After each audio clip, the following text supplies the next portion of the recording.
Hey, everybody. Happy holidays and Merry Christmas and all of that other wonderful times that people are celebrating today. How is life for everybody out there? But more importantly, since I'm seeing him face to face, Zach, my friend, welcome back. How are we? Hello. I am doing well. How about you? I'm doing all right. It's freezing ass cold. A little colder here than it's where you're at, I think, right? Yeah, you were making me feel kind of bad when I was sitting here complaining all day about like 25, and you're like, it's like negative 25 here. I'm like, ooh, guess I can't say too much. My mom, most people that watch remember my mom moved in with me earlier this year, and she moved from Utah, and it's Utah. It's pretty damn cold there, and hmm she was used to the snow, but it is, I guess, kind of like average warmer there than here, and she has been bundled up basically since like August base. I don't know why, but today she was like, I keep looking at my phone, and every time I do, it goes down, and I don't like this.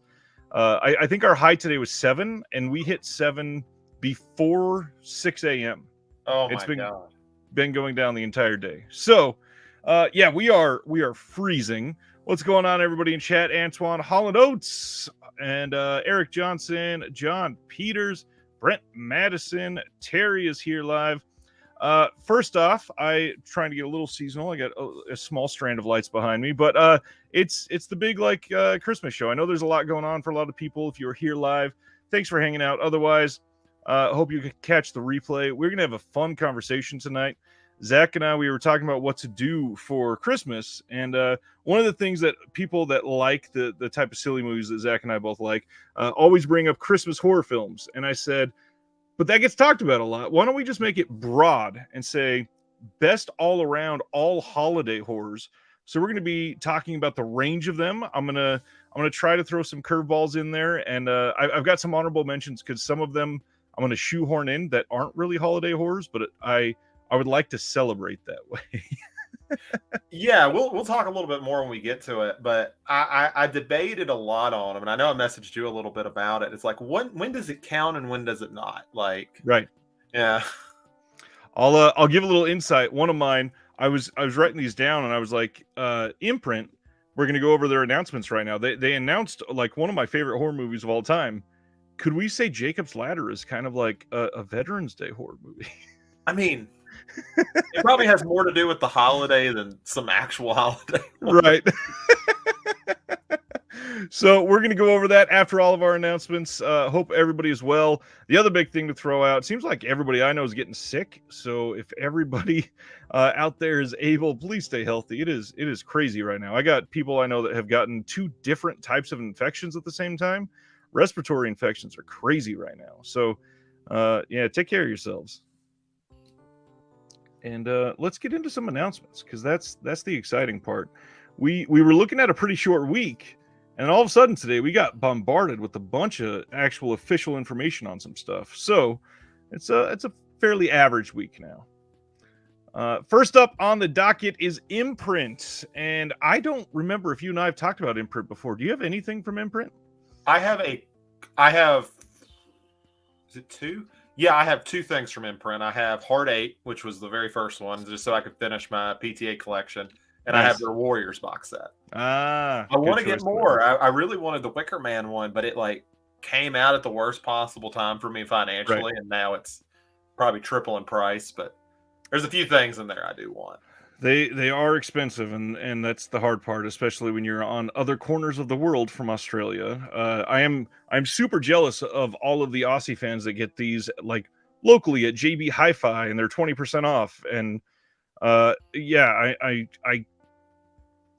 I understand we have a lot of deals, but a lot of the imprint releases would be nice to get a discount on. Especially because so much of it is stuff we don't have here, like Right. Straight Story, and I mean that's why I got Heart 8. I mean, they just put out a lot of cool stuff. Yeah, Imprint has it really impressed me with the way that they've done a lot of Blu-ray debuts. They were the first one that broke into Paramount. That was the big thing for them, is that they could get some of these catalog Paramount titles that nobody else ever could. And in fact, I think we have 2 or 3 just this week. So let's get into it. First up, from 1998, Return to Paradise. And I feel like I saw the TV cut of this movie forever ago. This is one of those where I know that I'm picturing some of the scenes, but I can't remember a dang thing about it. This is a twisted thriller of passion and betrayal, which tells me it was probably one of those very almost Skinamax titles that I always used to like at the end of the 90s and early 2000s. But the big thing on this one is the cast. We've got Vince Vaughn, Anne Heche, Joaquin Phoenix, Vera Farmiga in this, very young. And this one, we don't know much about the features. They're going to be announcing more, but what we do know, we got a new interview with the director, Joseph Rubin, and a new interview with the composer, Mark Mancina. And yeah, this is cool because I'm not even sure if we have a release of this year. That doesn't look like, I don't know anything about this film. I like the cast though. I mean, haven't gotten much into these type of films. I love Basic Instinct though, so I guess I really should dig a little deeper in, but I haven't done it yet. That, and then you gotta like check your pulse on Wild Things after you get those two. Oh, I do like Wild Things. I watched that when I was a kid. Yeah. Then yeah, it's time to dive in. Very much time to dive in. Next up from Imprint, Georgia. This is with one of a lot of people's favorite all-time actress, and that's because she's pretty incredible in every single thing she does, and that is Jennifer Jason Leigh. She stars in this. This is from 1995, and just like I was just talking about, this is a worldwide debut on Blu-ray. This is not available anywhere else, and this is the story of two sisters, one who is talented, the other passionate, and the rivalry that binds them together. Sadie is a rebel who aspires to rock stardom, while her sister Georgia is a gifted and already successful musician. Sadie is unwilling to give up her dreams, struggles to make a name for herself in the shadow of her talented sister. And the director of this also directed Straight Time. This is an independent 90s film which includes stellar performances from Jennifer Jason Leigh and Mare Winningham, who received a Best Supporting Role Oscar nom. And yeah, again, worldwide first. We got a new audio commentary by Brian Reisman and Max Every. You like Jennifer Jason Leigh at all? I haven't watched a ton of what she's in. It's funny how many times I've probably read trivia like online about movies she was supposed to be in and somehow never got. That seems to be the most common link for her for me. That makes sense. I think I just was reading on Terminator. She was supposed to be in that and it didn't work out. And I'm like, oh, interesting. Huh. I wonder what she was going to play. We were just talking about Terminator in the Discord the other day or yesterday, something like that. And man, those films are perfect. I cannot wait to show my wife those. She hasn't seen them. Never. She's never seen the first one or T2. So it's going to be a wild weekend here coming up. I assume your wife has good taste and she'll think the first one's better.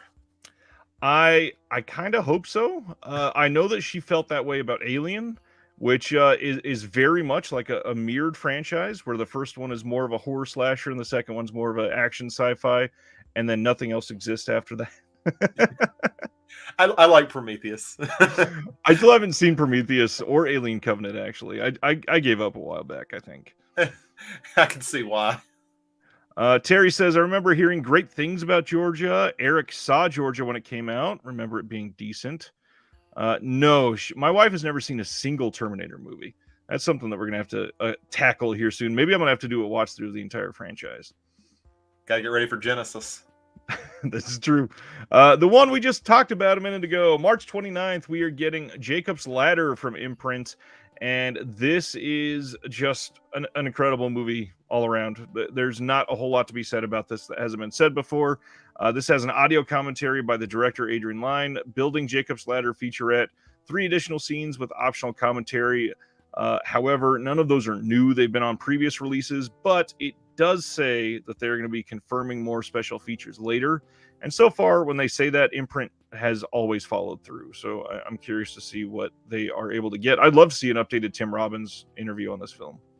I'm curious, since you said this was one of your favorites, have you seen the remake that came out like a year or two ago? It may have been a little bit longer now. I have not. I barely even heard about it. Like, it barely made a dent in pop culture, it seems. I did not seek it out, and I've heard nothing since then. No, I didn't watch it either, but I can't imagine it's any good. Like, just, I don't know if you can do it twice. Well, that and this seems like an odd film to remake because the stuff surrounding this film and what the whole PTSD aspect of it, it's really kind of a generational thing. And not that that hasn't happened in our generation, but the fear of it all, I guess, that was more of an unknown for the previous generation. A lot of people that are going to see films like this today, they're more open and honest about stuff like that. So I'm curious if it would even hit the same.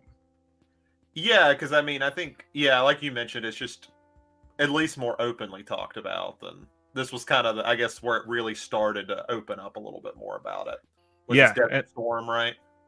well, it's about he was a Vietnam veteran, but it was Oh, that, happening during Desert Storm for sure. And really, just trying to think back to some of the statistics that I went through because I used to work at the VA.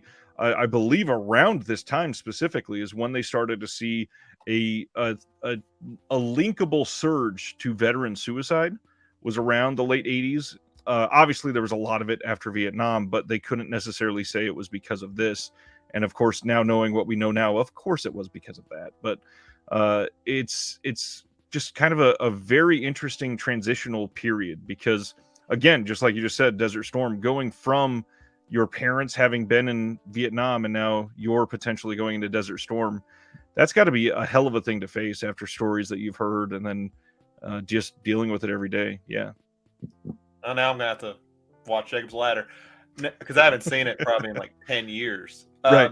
Didn't Studio Canal do a release of this, or am I insane? I feel like somebody did a release of Jacob's Ladder at some point because I don't think it's got a U.S. release. It has a studio blue, but it's nothing special at all. Gotcha. Jacob's Ladder. Let's see. Studio Canal. There's an Optimum in the UK. No Studio Canal. Okay, maybe that's what I'm thinking of. Yeah, nothing. The French release is. Oh, the French release is Studio Canal. Oh, okay. So I'm not. I don't know if I knew that or I guessed that, but we'll go with But it. it's one of their just like standard edition blues. Interesting. Yeah, Jacob's Ladder's kind of always been ignored as a classic. So hopefully we get a decent release. This is actually one because of a lot of the frenetic scenes. The coloring would probably look really good in HDR if we were to ever get a 4K. Next up, I'll Sleep When I'm Dead. This is from 2003 and starring Clive Owen. Unfortunately, this is a tough week to talk about this. This is directed by Mike Hodges, who just passed away like 48 hours ago. Man, were they able to get him like with an interview or anything beforehand on the specials, or did they not mention yet? There is some old stuff with Mike Hodges, nothing new, unless some of the they say more special features to be confirmed. They might have gotten some new stuff, but for example, Arrow, James Flower, who still works at Arrow, tweeted that Mike Hodges had been able to see their restoration of Croupier and supposedly really loved it and was overjoyed with the reanalysis of some of his films and was happy to see that they were coming out again. So it's bittersweet, and Mike Hodges has done some really great work, obviously.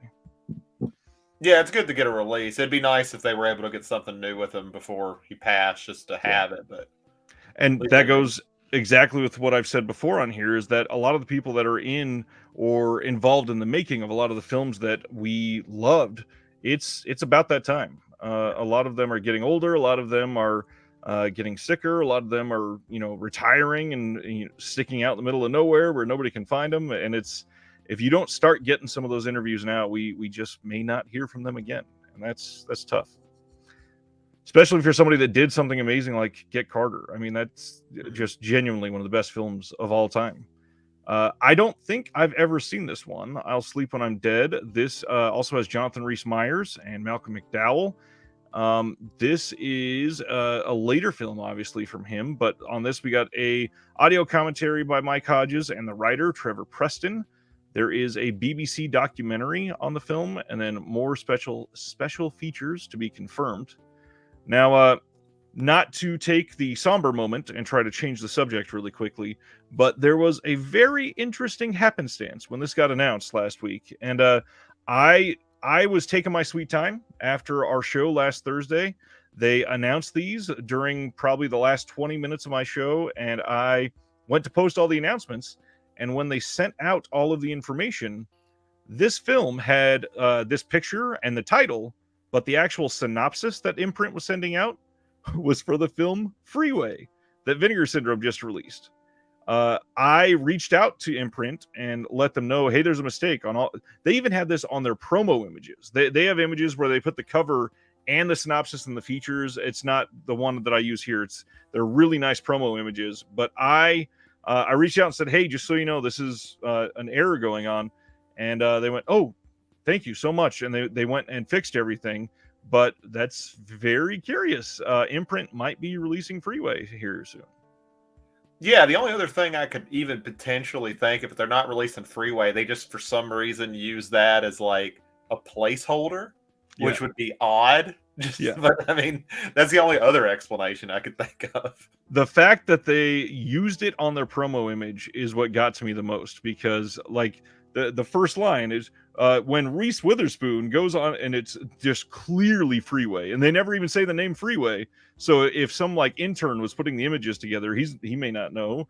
But yeah, it was very curious, and I we'll see what happens. What's going on, by Fur? Merry Christmas to you as well. Let's see. I think we got one or two more from Imprint. The House of the Spirits. The cast in this one, my goodness. This is from 1993 and stars Meryl Streep, Winona Ryder, Jeremy Irons, Glenn Close, Antonio Banderas, and Vanessa Redgrave even. This one is set in South America before the Second World War. The House of the Spirits is a hauntingly romantic epic tale spanning 3 generations of the Trueba family. At its core is the stormy yet passionate relationship between the supernaturally gifted Clara and her controlling husband Esteban, who resist change both politically and personally. This is a timeless story of secrets, seduction, revenge, and forgiveness. First off, they've got some archival interviews on here. We got more special features coming, but when they put this out and I read that synopsis, all I could think of, set in South America, and that cast I just read is very, very, very white.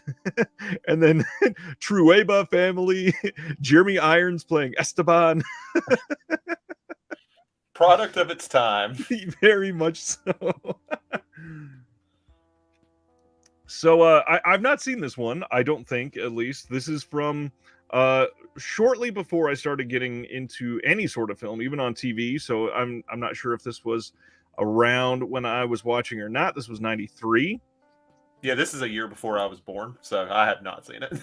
That makes sense. What's going on, Spaghetti? How are you? Hope the family's well and you're staying nice and warm in that nice 65-degree Phoenix weather.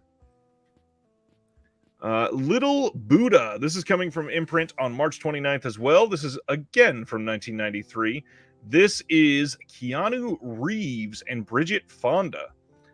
This is in a big American city. A boy and his family discover a story about a prince in a land of miracles, but the miracle becomes real when Tibetan monks appear, searching for their leader's reincarnation, who they believe have been reborn in the boy. Suddenly, their worlds meet, leading the Americans on an extraordinary adventure. I don't know anything about this, and that synopsis sounds just absolutely bonkers. I don't see how something with that synopsis would get greenlit, but I'm very curious to see how this movie is. You know, just going through all of Imprint's titles, especially the last two, I swear they just have a list of things studios have said, yes, you can make this, and they just take a dartboard and say, that's the one this week. That's a good call. This one gets a new audio commentary by Jim Hemphill, a new interview with the cinematographer Vittorio Storaro.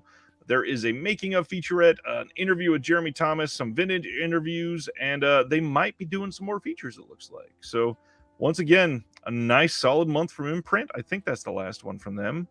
Yeah, so Imprint, anything come out from Imprint recently that you're super interested in? I don't know if it's come out yet, but I want that Walter Hill collection. I don't know when it's actually supposed to release. Yeah, it got announced and then it got delayed. All of the production delays, they don't have a date on it yet. Unfortunately, it looks like, I mean, we're getting announcements for, what month was that? Was that March? Yeah, March. probably not until at least April at this point, unless they've got everything ready to go. And by now, the UK got that brand new release of The Driver that everybody's raving about. So I was wondering if that had something to do with it. Maybe they could get a new scan for Driver, and that'd be great. That, I mean, it would make sense if they could get the 4K in there and have everything else be Blu-ray. That would make the box set just a little bit better. The biggest thing I just got in, I wanted to show a pickup, their After Dark Neo-Noir Cinema Collection Volume 2. This has Blue Steel, Internal Affairs, The Crimson Rivers, The Way of the Gun, The Yards, and Narc. And oh man, I cannot wait to get into this one. I just so happen from the Tuesday night show we just did to have Volume 1 with me, and this was easily one of my favorites of the year. But to get 2 of these in a year, that is going to make voting and the shelf shock stuff very difficult. I mean, I'm probably not going to be able to get to all of Volume 2 before the voting cutoff, but oh my gosh, they do just incredible work on these box sets, so I can't wait to see it. Noir fans have to be like broke at this point. Like, how many companies are putting out noir box sets now? That's true.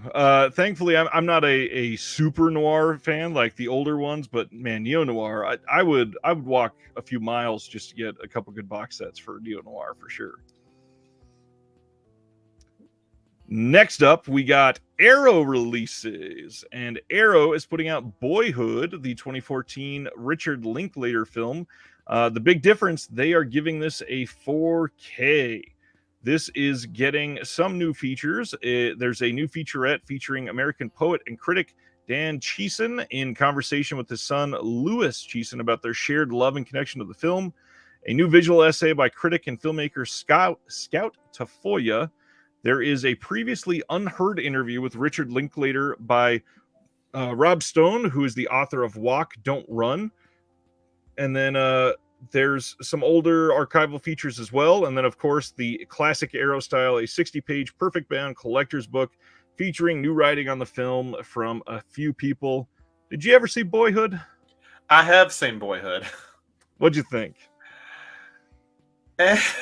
Like, I think it's a cool little gimmick. Like, the whole, like, we spent, I don't know how many, what was like a dozen years or whatever filming this movie. And it's like, you could have told the same story and just like casted 2 or 3 kids. Like, I think that's really neat. I think it's a cool experiment, but didn't really do much. It's not my type of movie, in all fairness. Right. I'm probably the worst person to ask. I liked this movie until the complete lack of climax. I enjoyed the time gimmick. I was a fan of it, but I really loved the Before trilogy from Linklater first. So I just, his time stuff is always magical. But so watching this, I was happy with it, and then nothing happened at the end, and it didn't hit me in a way that I really wanted. And what sucks is I grew up like in the perfect time to feel a lot of the same things because I was around the age of the main character of the film when they were filming. And oh man, I really, really wanted Boyhood to be better than it was. Yeah, and I mean, I'm not the biggest Linklater fan. Like, I like the Before trilogy. I don't like love them. Right. And I feel like I'm gonna say like he did Dazed and Confused, and I'm like he's probably didn't, and I'm misremembering, but I think he did, right? He has done like genuinely, he is one of my favorite directors of all time. He has done Dazed and Confused. He has done. What I love. Oh, the recent one that was like that. What is the name of it? Why can I not remember? I'm trying to look it up at the same time. Yeah, it is Everybody Wants Some. He did Everybody Wants Some. He did Bernie, the Jack Black kind of serious film. I didn't know that was him, but I like that movie. He did A Scanner Darkly. That was a big one for him. He did the Bad News Bears remake. Really? Okay, sure. And then through all of that, he did School of Rock in 2003. That one's great. I didn't realize he did all that, so that's pretty cool. I don't know a whole lot about him. I mean, I hear Before trilogy a lot, and I think it's pretty good. I like the first 2 more than the third, but yeah, he's got some classics. I mean, he even did. Let me pull that back up. He did Slacker back in 1990. He did Suburbia in 96.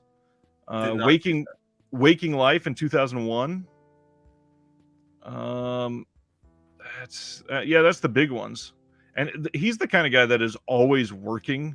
So it's hard to figure out exactly what's going on with him. But man, he's done some great films. Though I'm sure he Just- doesn't stay as busy as Mike at this point, who I swear has taken a break No. in about 20 years. No, the only problem is he does the time gimmick, so he's actually filming like 17 films at once, and Mike's finishing one in 8 days and then doing another one. Eric says, a friend of mine made the documentary Double Play about Linklater and James Benning. Interesting. Terry says, I enjoyed Boyhood in the theater, but have some reservations about watching it at home. That makes sense. Really want Waking Life on Blue? Of course. Griff has some feelings about Boyhood. I don't turn off many films. Boyhood was so not my jam, I had to shut it off. Was wasting my time. Oh, man. And I really want to hear the end of this story. John says, Boyhood, but make it Cat 3. I would watch it. Error 4444, release it. A time gimmick where somebody's getting tortured every 6 years. Oh, man. In the most surprising, possibly announced sequel in the last couple of years, Arrow announced 4 Film Noir Classics Volume 2. Speaking of noir fans eating well, the first one, I don't even remember when that first one got released, but this is coming on March 20th in the UK from Arrow, and it's going to have The Suspect from 1944, The Sleeping City from 1950, Thunder on the Hill from 51, and 6 Bridges to Cross in 55. There are commentaries on all of them, including one by Sam Deegan, new interviews with Alan K. Rode, where he takes a detailed look at the life and work of Robert Siodmak. Alexandra Heller-Nicholas has a visual essay on realism and reality in the Sleeping City, some new appreciations, some visual essays, lots of great stuff, and of course a big book that has some writing in it, including Kat Ellinger, Philip Kemp, and John Towson. Lots of stuff in this box set. I was actually, while you were talking, I was trying, can I remember when that, I'm going to look up when that box set came out. Was 3 years ago. It was when the first one came out. I think that was the standard release. Oh, 2017. You're correct. It was 2017. 2017, yeah.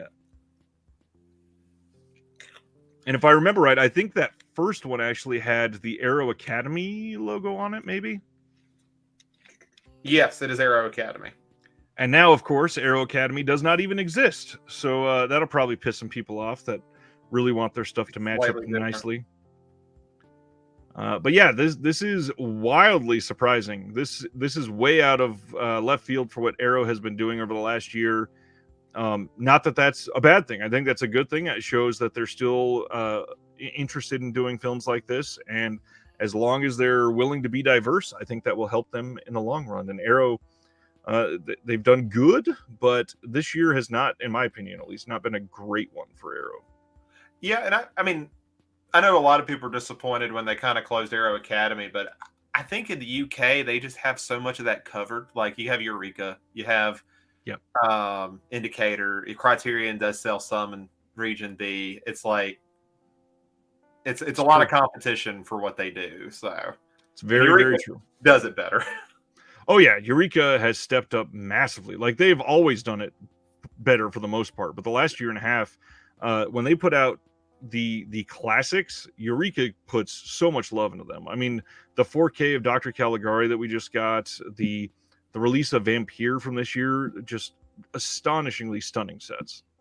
And they've really stepped up their slipcover game, because I got the Old House when I went down to Orbit about a month ago. Great set. I mean, it's a standard set, but it's still like really well done for something that's standard. That's true. Obviously, a lot of people unhappy that Eureka has focused a lot on Asian films in the last couple of years, but they've still stuck to their guns and done plenty of Masters of Cinema releases. So as long as they keep going, I get it. And I do understand keeping branding consistent for Arrow. That makes a lot more sense, I'm sure. Arrow is also releasing Black Sunday. This is coming in the US and Canada, not UK. This is coming on March 28th and stars Robert Shaw and also has Bruce Dern. And this one was released previously by Imprint fairly recently. This has the new audio commentary by Josh Nelson a new visual essay by Sergio Angelini exploring the film's adaptation and production, and then its place among the pantheon of 70s terrorism thrillers, which that actually sounds incredibly interesting to me. There's an hour-long portrait of John Frankenheimer from 2003, and there, of course, is going to be a booklet in the first pressing with new writing by Barry Forshaw. I just want to note it's a cool. I've never seen this, but that's an awesome cover. It is. This is much better than the imprint cover, and unfortunately, the imprint cover is just the standard theatrical poster, and it's not that it's bad necessarily, but this movie is a lot more. I don't necessarily want to use the word exciting, but it's more compelling than the original poster shared, and I think this is something that will draw you in quite a bit more. I saw the comment from Spaghetti on the side about in time for the Super Bowl. I don't know. I'm sure it's more of a region thing, but I do think it's funny that a movie about American football didn't get a UK release, but it's in Canada and the US. So I don't know if that's the reason or it's just a region thing, but I just thought it was funny. It's got to be a region thing, I'm sure. Yeah. Like nobody in the UK will care. It's fine. Yeah, no big deal. They don't like that kind of football. March 28th, we are getting in the US and Canada a release of Knockabout. This was previously released by Eureka in the UK. You're going to have two options. You have this newly commissioned artwork and then the original theatrical poster of Knockabout. If you want the original, you have to go to the Arrow site for the exclusive slip on this one. And it will have the reversible art on the inside in case you want to flip it. So you don't have to go for that slip unless you're dying to have it for some reason. And of course, this is one that is fairly well known for many fans of these martial arts films. And I remember right, I did not check as reading this right now, but yes, nothing brand new it looks like in this release. So if you have the Eureka release, you pretty much have everything on here already, because they even got the Frank Jang and Michael Worth commentary. They got the Mike Leader and Arnav Enema commentary on this one. They've got the deleted scenes, the archival interviews, and this looks pretty good. The only thing that's brand new, there's new writing by Simon Abrams in the booklet if you get that first pressing. But yeah, that's Knockabout. What do you think about Sammo Hung and Yuen Biao? And are you into martial arts films at all? It is on my. I have like a list of things I want to focus on next year, and that's one of them. Like, especially with the Shaw Brothers sets coming out, I'm like, I need to get into this more so I can understand what any of it is. There's too much coming out right now. Yeah, maybe I don't know if that's the best or worst time for me to get into it. It's intimidating, but it's a good time to learn at least. Well, I'm curious now. What else is on the list for 23? Well, I got that. I know I have a director's list. I wish I had it in front of me. I'm going to go through a lot of Howard Hawks stuff. That's nice. That's a big, like, I've watched a lot of Hawks, but he put out so much stuff. Yeah. And apparently a lot of it's good. So I know I want to do that. I have never seen 90% of the Godzilla films. So I was like, it's time to do that. Like Toho, it has been 2 of them. I've seen the original and I've seen the one about the Ghost Rose. It's Bio something. Those are the only 2 I know. Godzilla's a tough one because some of them, obviously, they can be hard to find nowadays. And yeah, unfortunately, because the Criterion release, and hopefully this isn't shocking because we're separated from the release a little more, but unfortunately that release wasn't like real great. A lot of people were fairly unhappy with the transfers, and obviously the packaging was kind of a cluster at the time and still is. But hopefully that we get a brand new release of a lot of those. And it seems like a lot of those production companies are more and more willing to open up to these boutiques nowadays. We're getting stuff from, you know, the brand new label from Mono Macabro and Cauldron Films that's coming out from over there. We're getting more Toho and Toei films across a handful of labels. It would make more sense nowadays to get a better Godzilla release than Criterion had. And potentially that could be Arrow, actually, especially to go with their Gamera set. You know, I think it's interesting how Criterion decides on box sets, because I think almost all of them are atrocious, except for the only 2 I like are the Zatachi. I'm sure I mispronounced that. Even though I Zatoichi. heard it. Yeah, that one I like, and I like the Lone Wolf and the Cub one, and the rest of them, like, they are oversized or gaudy or something. But I was like, just have a consistent box set. It's fine. I would agree with that. Can I reach it? Not quite. The Del Toro trilogy that they put out originally, and that god awful, just like the Citizen Kane packaging, where you have to do origami to get something out. I hate those things. And then the ones that, like, I don't have the Fellini box set, I don't have the Agnes Varda box set, and then I don't have the Bergman set anymore. See, I want the Bergman set, but it's like, where am I going to put it? Like, I struggle to find where to put stuff now. Exactly. What's going on, Mike? How we doing? Been a while. John says it's Godzilla versus Biolante. Yes, I watched that. My guy I grew up with since like kindergarten. He's a huge Godzilla fan. Seen them all. And I think that was the first time that movie had been released in the US. And I had never seen a Godzilla film, and we were living together as roommates. And he was like, watch this with me, just see what you are. And I was like, what the fuck is going on? Like, why is there a ghost rose? And what does this have to do with anything? I was just baffled. I'm sure I would get it more now, but 10 years ago, I sure didn't. This is I didn't think Knockabout would lead to a discussion on Godzilla, but I love it. This is the perfect time to throw out there, if you are watching modern horror coming out recently, the star of the recently released From Arrow Santa film that or I say Santa, but it's just overall a Christmas film. How did I just have the title fall out of my head as I'm talking about that? The recently released The Leech, and also the one that just came out today, I think it's Scare Package 2. The star of those is Graham Skipper.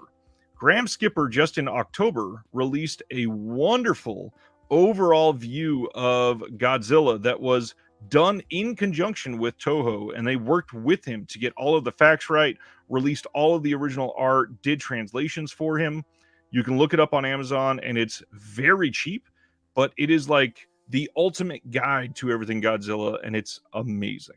And I mean, there's just so much. It's nice to have that because there's just a stupid amount of information. I mean, we're talking about a franchise that's 70, 80 years old now. Right. Yeah. Mike says the older Criterion Akira Kurosawa set is the size of a shoebox. My biggest so far. I don't even think I've seen that set in person, but that sounds awful. Now, if it's too big for your collection and you want to sell it, I'll give you a good $20 for it. At least it's worth your time. Joe Jack says, I was totally underwhelmed by the Criterion Godzilla box. I need the American dub versions. I get that. A lot of people grew up with those. Terry says, America Lost and Found is a great Criterion box set. Just wish it had a sturdier box. 100%. It is the perfect size. Just wish it had thicker cardboard. Is that kind of like the John Cassavetes set? Is it where it has kind of like the thin ones that come out? Is it okay? This one. Yeah.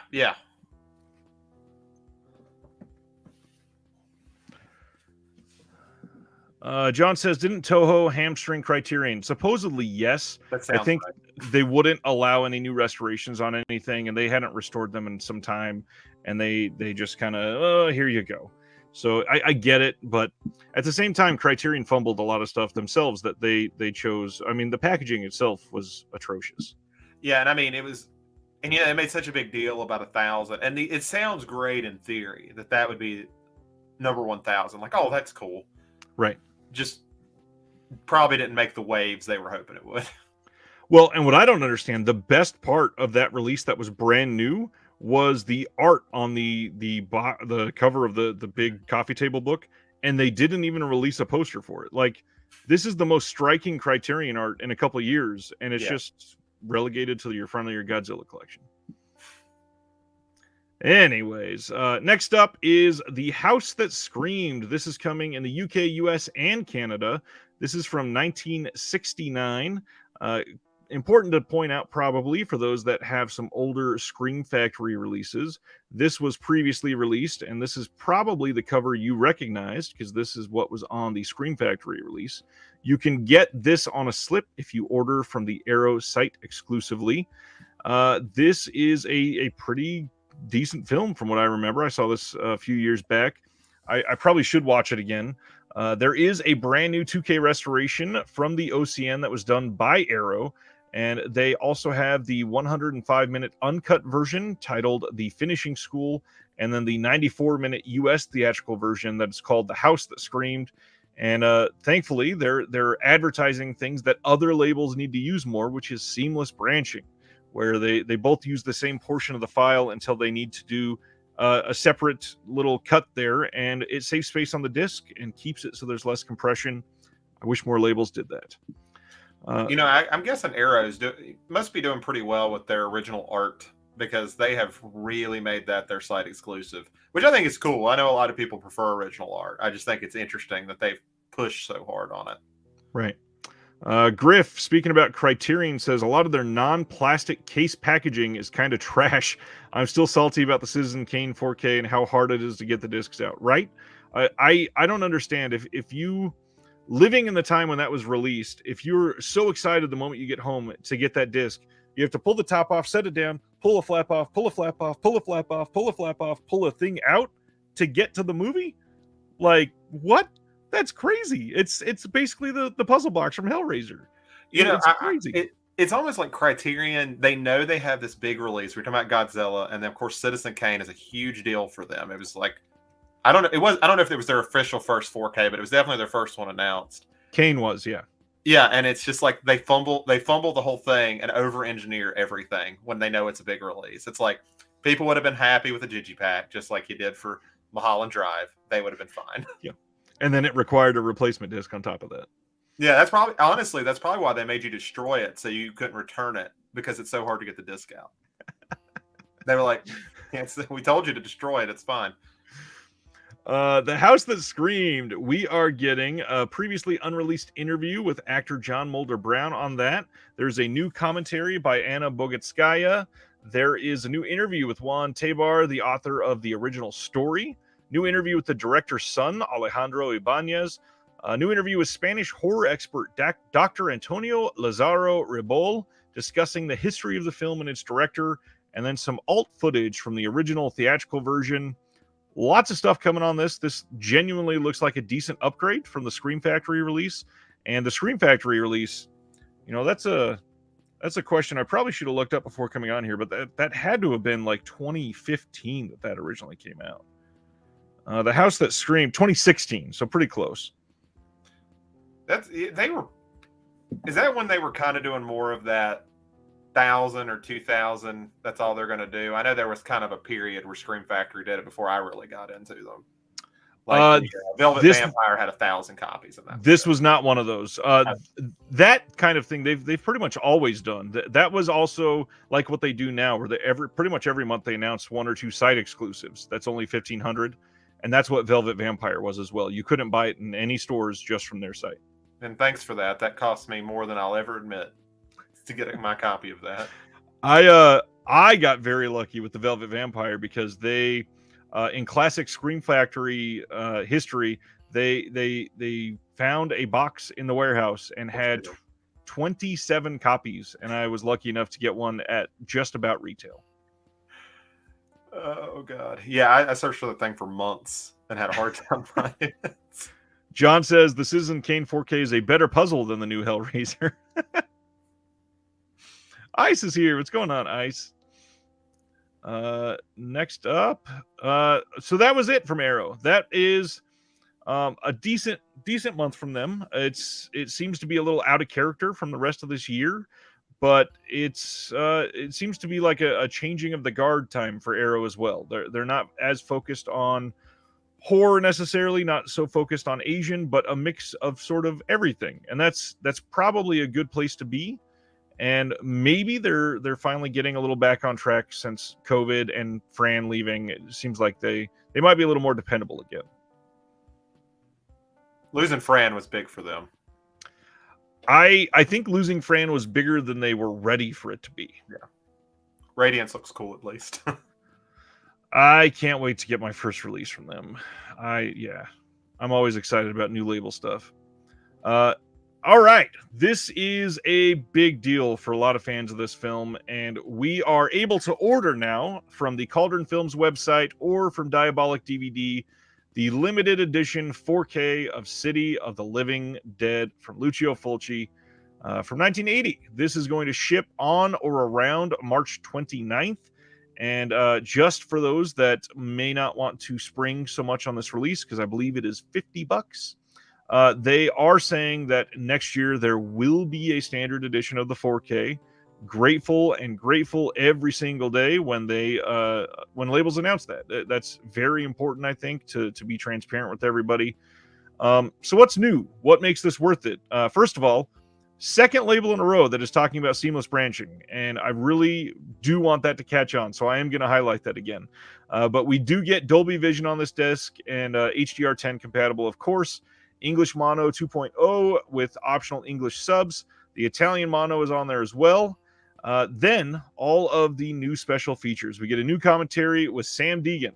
The archival commentary from the Scorpion disc with Troy Howarth and Nathaniel Thompson is there. Archival commentary with Catriona McCall, moderated by Jay Slater, is also there. And then a fourth audio commentary on this disc, archival commentary with Giovanni Lombardo Radice, moderated by Caleb Waddell, and that is fantastic. Then the second disc is the exact same as that first disc, but a Blu-ray instead of a 4K. That Blu-ray is region locked. Disc 3, which is going to be region free and has all of the other bonus features. So if you are not in region A, basically everything in this is region free for you except for the Blu-ray of the film. So you got the 4K of the film, the 4 commentaries on disc 1, then you jump to disc 3 for all of these extra special features. We got interview with Massimo Antonello Galang, Requiem for Bob, an interview with Giovanni Lombardo Radice. On stage, Q&A with Valentino Verantini and Ruggero Diodato. Catriona McCall Q&A, Fabio Frizzi Q&A, the meat-munching movies of Gino De Rossi, Carlo of the Living Dead, an archival interview with actor Carlo De Mejo, trip through Bonaventure Cemetery, Catriona McCall, video intro from 2001, and then this sounds cool, more archival extras and surprises. So I'm hopeful to see that they got something crazy good there. But then they really fill this out with disc 4, which is a CD soundtrack, and this has a great soundtrack. If you have seen it, hopefully you know. This is wonderful. And then they even specified this has separate wallet packaging with embossed and gloss features on it. Note the packaging is about the same size as a Blu-ray case, and that is exclusive to the limited edition. And then they're going above and beyond. So the limited edition will have a reversible wrap with alternate art, a sticker sheet featuring illustrations by Johnny Ryan, a poster that is folded double-sided featuring new and vintage artwork, and then it will have a high-quality slipcase with emboss and gloss on it. It will be spine number 11 with artwork by Robert Samelin, and this is the artwork here. And for those that aren't aware, you can buy a screen print of this poster art, which in my opinion is some of the best art that we've seen revealed this entire year. I love this poster, and you can get that on outpost512.com. Well, I was sitting here wondering. I knew I was getting some money for Christmas, and I'm like, what am I going to spend it on? And it's probably going to be this. I've never bought from Cauldron, so this would be the first one. Wow. Yeah, the first one. This is supposedly selling very well. They were going to cut off the limited edition sales for a little while, but it is going so quickly that they said, we're just going to open it up, and it is available now until New Year's or until it sells out, which they said it looks like it's probably going to be the latter. Okay. That gives me a couple days. Yeah, I would imagine that you got at least until the 28th or 29th. This is, first of all, Fulci. I'm assuming you've seen this at some point. No, I've actually been going through Fulci as these boutiques have been putting them out. I've just been blind buying all of them, which is probably a terrible decision from what I've heard about the inconsistent nature of Fulci. But I've enjoyed it so far. Fulci is great. Franco's the hard one to do the blind buying with. Yeah, but I've already got all the Blue Underground 4K, so I've just got to do it now. Fulci, in my opinion, is one of the best. Pretty much, knowing your taste somewhat, I think that you are going to love a lot of the Fulci stuff, and this one especially is infamous for quite a few different things. And one of the scenes in this unless you know the details going into it, it's a little less striking when watching it. There is a scene in a car, and a female who is going through some stuff. She starts to vomit, and her organs are being vomited. And Fulci had her put actual like goat organs or pig organs or something in her mouth, and they started pulling them out, and it is such an incredible effect. And then after they do that for a minute, they switch to a dummy, and you can tell that it's different. But oh my gosh, this is fantastic. The hard part, this has had like 35 releases over the years. This is one of like the most exploited Italian titles for physical media, at least ever. Dark Force put this out on a double feature Blu-ray. Scorpion put this out on Blu-ray. Arrow put this out as a limited edition Blu-ray in the UK. Cauldron has it now. There are all kinds of releases of this film, but it is amazing. You know, it's kind of funny. I always love hearing Fulci stories because, I mean, about every film he's got has them. And you always hear stories about how, like, people like Mel Gibson and people like James Cameron are insane. And then you hear Fulci and you're like, they haven't quite got there yet. Like, that's true insanity. I'm going to make this dude fight a shark. Like, until you do that. Right.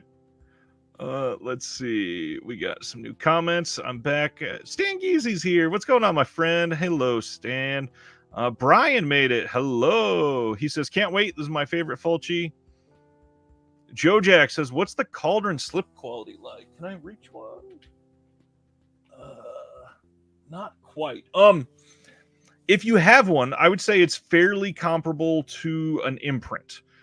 Cauldron is pretty good, but it is one of these side-loading cases, and they're not thick like Arrow hardbox cardboard, but pliable at least. This is a hard 8 one, so yeah, so somewhat similar to that, and it looks very similar to those. It's the exact same setup. It's nice. It's got a little thumb cutout on the side. Their slip cases are pretty well done. Ice likes the art. John says, I want that new Sam Deacon commentary, but that Scorpion release was really, really good. It was. And for those that are trepidatious about upgrading on this, I completely get it. I obviously don't feel pressure to upgrade unless this is maybe like one of your favorites and you really want to. The hard part, again, like I said, this has had many releases, and the Scorpion was great, but Jesse and Brian have come out and said, just so you know, we were very meticulous about this restoration and wanted to do the best for everybody so that you could watch this and feel like there's an actual 4K upgrade here. And I do think that this is going to be an incredible release. Perhaps that means if you've already got the Scorpion, maybe you get the standard later on and let the limited edition go by, or just wait till there's a big sale, because I'm sure they're going to sell these for a couple years at least. You know, there'll be another Cauldron sale at some point. Yeah, maybe that's what. Maybe after this, I'll have another label to spend a bunch of money on, and I can get them at sales. There you go. It's usually how it goes. Cam's here. What's going on? Couch Odyssey says stickers. Yes, stickers. And I'm going to zoom in here because they've got a little picture of it. And I mean, oops. It won't stay centered. Oh, well. They're pretty good. For a film like this, they're silly, but a lot of the stuff surrounding this film is kind of silly, and I'm into it. I'm like, there's actually a picture of her puking up the organs. That's fantastic. I love this movie. Let's see. Joe Jack says it was on Tubi, so somebody might be able to watch it first. Justin, love this movie, but it's hard to spend this much on an upgrade. Completely get that. Let's see. Nowadays, that effect would be CG. Long live Fulci. Completely agree. Oh, Blue Underground. They did have this. Was that DVD or was that Blu-ray? That was a long time ago. I'm actually kind of surprised this isn't theirs, just because what is this, 3 Fulci for them so far on 4K? For House by the gosh. Cemetery, New York Ripper, and Zombie, I think. Yeah, they've done 3. I think that's it. Yeah. Yeah, they've hit Fulci and Franco pretty hard on 4K. Let's see. Ash, is Creepshow season 3 worth picking up? I don't remember if I've seen anything from Creepshow season 3, but I just so happen to have. I just got this in. I will be taking a look at this. Once again, they went with the embossed slip on this, which for just a Shudder show is pretty damn impressive. Let's see. This season, they had Ethan Embry, James Remar, King Batch, Jonathan Shake, Reed Scott, Michael Rooker, Mark Hamill, Danielle Harris, Ron Livingston, Andy Daly, and yeah, this looks decent. I think it's going to be like other Creepshow seasons, though, where there's a few that are duds and a few that are pretty good. Let's see. The guy in that car scene is Michael Suave, Johnny Ryan Rules. Nice. Stan Geezy all in on this one. And John said Blue Underground put it out on DVD and Blu-ray. Crazy. So this has had this will be the 4th Blu-ray release in the US alone. At least. There might even be more. Let's see. I'm going to look up Gates of Hell, because it's also known as Gates of Hell, and I don't think we've said that even once. Gates of Hell. So that got a release from Dark Force in 2020, from Scorpion in 2020. Jeez. From Blue Underground in 2010. That was an early Blu-ray from them. That's, man. Yeah, there's a lot there. Ash wants to know, do you think Pieces from 82 or Black Sunday from 60 will come out on 4K? I would say it is almost 100% a guarantee that Pieces will probably come out on 4K. And I wonder if Grindhouse still have the rights to that. I would think so, because I don't think anybody has put out Pieces in the U.S. other than them. There's one that has it. I don't know if you remember the horror subscription loot box. Yeah. Used to come in. They had a copy as an exclusive from them. Yeah, I don't know how they got that, but yeah, I totally forgot they did that. Yeah, it's the only other one I could think of, but that would be great. Black Sunday would be cool, though. I got the my brag is having that Mario Bava Arrow set, so I really don't got want it too. Rate it. I can't reach it. Yeah, I love that set. It is beautiful. And the hard part, supposedly the Bava estate or whatever, they're looking to charge a lot more, which is why the Kinos went out of print, and we may not get Bava titles for a bit, if that's because we know we would have got 4K from Kino and like. Oh yeah. With how many of those Bava titles they put out, and they double dipped on Bava themselves, because they did the AIP versions and the other versions. So, yeah, that you know they would have done it. Let's see what's next. We spent a lot of time on that one. All right, Vinegar Syndrome Week is coming. I don't recall. Are you too deep into Vinegar Syndrome yet? I get my Vinegar Syndrome, but I will probably never be a subscriber. I just can't ever justify it to myself. It's a great setup. I'm glad Radiant seems to be doing a similar thing, so I think that's cool, but I can't do it. I get it. There is a lot to unpack here. First of all, Vinegar Syndrome announced details on Subscriber Week, including a new sub-label that they are calling VSL. So again, this is a lot of info. We're gonna try to get as deep into this as we can. The first 7 days of the new year will be a celebration of all things Vinegar Syndrome to celebrate the 10-year anniversary of the label. They are offering subscriptions during the 7-day period, along with all kinds of other goodies and deals. The annual subscriptions are a single purchase, and we expect the prices to be around $9.80 if you're in the US, $10.60 if you're in Canada, and $11.50 if you are international. On top of that, current subscribers that are subscribers for 2022, they did say we'll get a coupon for $70 off. So if if this price holds, it looks like your cost would be about $9.10, which I think is a lot cheaper than a lot of people were expecting. Yeah, I was thinking, I was like, I don't think they'll quite go over 1,000 for the US, but I was like, it will be close. It will be very close. They were $960 last year, and Yeah. prices have been creeping up for everybody. So I'm curious if either this will be a huge incentive to subscribe this year, or maybe they're going to be putting out less on the actual Vinegar Syndrome line than in recent years, and shifting some of those titles to other of their sub labels. We'll see. I don't actually expect that they will be shifting it. I do think that they're going to keep the number fairly even across the board compared to recent years, and just really try to get people to subscribe. Yeah, I mean, I try to. There's been years I've tried to justify this to myself. I was like, titles I don't care about. I can probably make my money back, and by the time I get to the end of the year, it'd probably break it even, or maybe even make a little. But it's like hurts my feelings just to think about it. So the festivities will kick off exactly at 12:01 p.m. Eastern on Sunday, January 1st, and continue through Saturday, January 7th at midnight Eastern. New products will be added to the site every single day at 12:01 p.m. Eastern, which means Vinegar Syndrome continues their absolute dominance of marketing.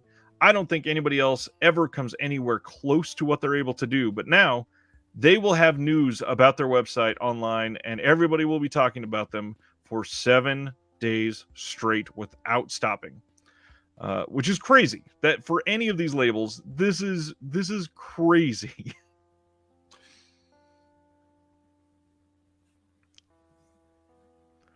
They will also have a special section featuring 10 products that will be discounted to $10 each, refreshed every single day at 12:01 p.m. Eastern. This will include all types of releases. It will be first come, first served. One of the other things they said is when they said it will include all types of releases, that includes VSUs, VSPs, and limited editions as well. And what that probably means is they're going to get a surge of people to their website every single day at 12:01, and a couple of those 10 are probably going to be fairly expensive, like box sets or VSUs, something big, and they're only going to have a handful of those available at that $10 price, and then they'll jump right back to full price, and it will be a mad dash for people to try to get those as fast as they possibly can.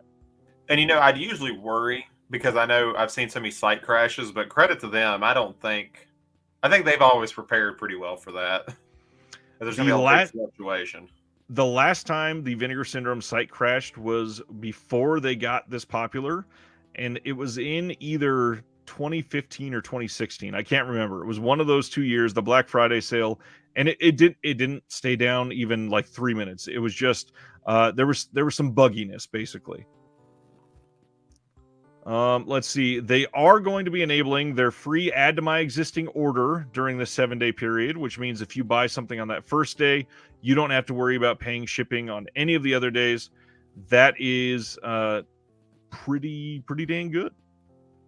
Yeah, I mean, I feel like they've at least justified their cost. Like that's one thing I'll give them a ton of credit for. Like just going through it, it's like this. They're evolving what the subscription is, which I think is really cool. I agree there. Let's see the schedule. Now, this is where it gets super interesting. So January 1st is obviously going to be the biggest day. This is where they turn the site back on in full. Everything's available.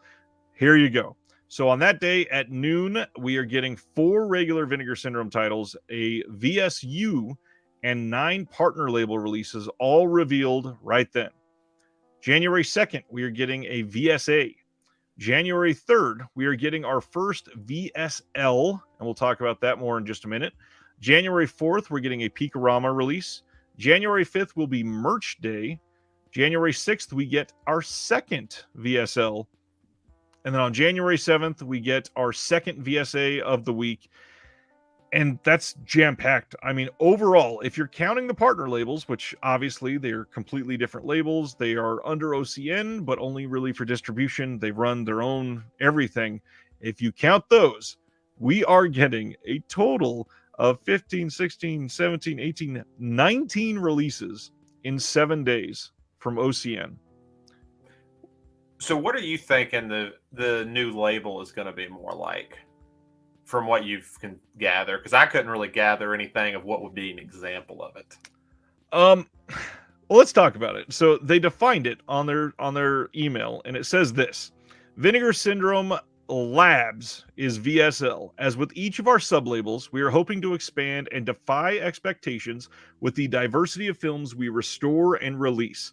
As the name implies, VSL will serve as a kind of testing area for releasing genres and eras of film that one might not immediately expect to come from VS. These films released under VSL will still satisfy and intrigue more adventurous fans of genre cinema, with the first couple, both dropping during this first week, being of the horror and fantasy variety, though from a time and place we've never before explored. The ultimate objective of VSL will be to see if these types of films will find an audience, and if so, pursue and release more of them, and even if not, still serve as a means of restoring more of the weird, rare, and unusual movies you might not expect from VS. So like Arrow Academy. Yes. That's all I can gather. The hard part is they said a similar thing when they announced VSU. The only difference being it would have this crazy 4K box, whatever, and it was going to be in actually 4K.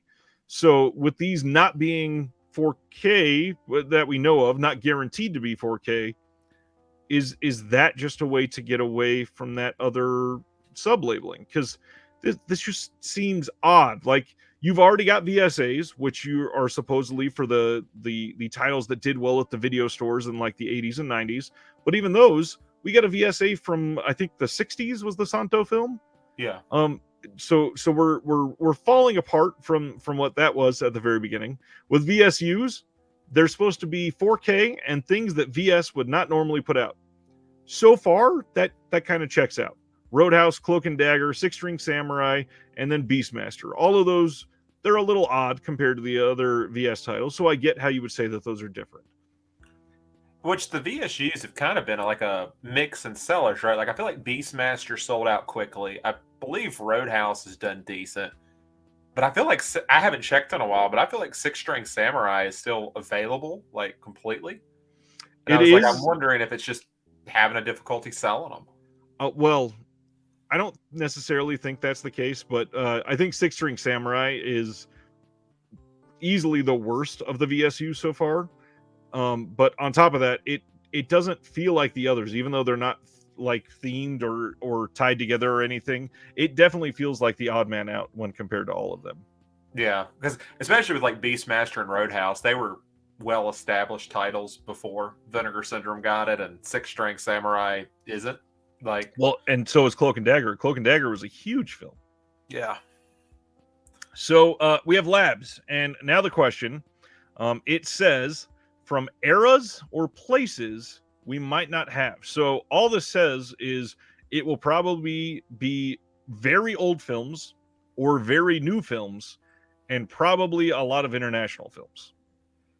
Now, it would be kind of cool for them to do like old stag films for their Peaky Rama stuff, just like stuff that wouldn't sell, but that's kind of still on brand for them. A bit, yes. It might feel a little more AGFA. And yeah, that's true too. Yeah, AGFA has a lot of those titles already. Yeah, through the Something Weird catalog. That doesn't mean they can't, though, obviously. But it's odd. I think that I could see something like the old Mexican horror films, like Imprint was putting out, the ones from the 1920s. I could see that, like Casa La. What was that? What's that old label called? That old DVD label. Casa Negra. That's it. Yeah. That was a line that Synapse actually put out. Okay. They, I guess this is as good a time as any to announce this. Great segue. Thanks, Zach. No problem. Tomorrow morning at 12:15 Eastern. I guess that's not morning, but noon Eastern in just trying to break up the monotony of this week for everybody. I've got a long conversation with Synapse coming out, and we actually talk about the Casa Negra line. That was perfect. He tells us the story about how he got those and why we will never see those on Blu-ray from Synapse. So yeah, it could be something like that. It could be something like that old La Llorona film that Imprint put out. It could be brand new films. There are a lot of really good modern international horror films that could fit this first one that they're putting out that I would be excited to see. I mean, obviously we're getting great releases of a lot of the more popular ones, like The Sadness that came out this year. That made a lot of waves. It got a German 4K media book and steelbook. It got a Blu-ray release from RLJE. I could have seen that being a title that would have fit this very well. Yeah, and I mean, I think of films every year. This will be a sort of a tangent, but I'll get back to it. Like, Skin of Marnet came out this year, and of course ended up making waves through a lot of people pirating it. And then you see films like, which is great for it. I'm glad it's getting like a theater release and everything, but it was going to end up on Tubi before any day. But that's happened to a lot of films like Laplace Demon in 2017, November in 2019, and History of the Occult, which is finally getting a Screenbox release this year after it's been like waiting for 2 or 3 years to even get a decent release. It would be cool to see more of that stuff get a little bit just from international standpoints for sure. There are certain titles that have gotten big primarily through Shudder over the last handful of years that would be perfect for a line like this, but that's where I don't know. That's where I start to worry a little bit. Oh man, I just noticed literally right in front of me, I happen to have a Casa Negra title. There's Brainiac. Oh man, they had some cool covers too. Yeah, the like Tigers Are Not Afraid was a wonderful film that came out of Mexico and did very well on Shudder and got an RLJE. I think it got a steelbook release. Yep. So something like that is what this sounds like to me. Either something brand new and international or something older and international. And obviously, it doesn't have to be both. It could be from the U.S. and it could be old or brand new. But this is just an odd way to say, essentially, like, well, we painted ourselves into a bubble and now we can release anything. Yeah, and I mean, this is something it gets brought up with Criterion, or not as much Arrow. Arrow's kind of broken that a little bit, but it's like opening it up more for more people sounds like a good thing, but then you kind of alienate the people who have been there forever. In a sense, like, I don't know if it's fair to say that, but it feels that way because I hear it all the time when like Criterion releases Parasite. They're like, what does that have to do? Like, that already has a major release, right? What's the point? And I don't know if there's a good answer for that, if they should or shouldn't do it, but it's definitely going to be something in a conversation. I think it even came up with Beastmaster.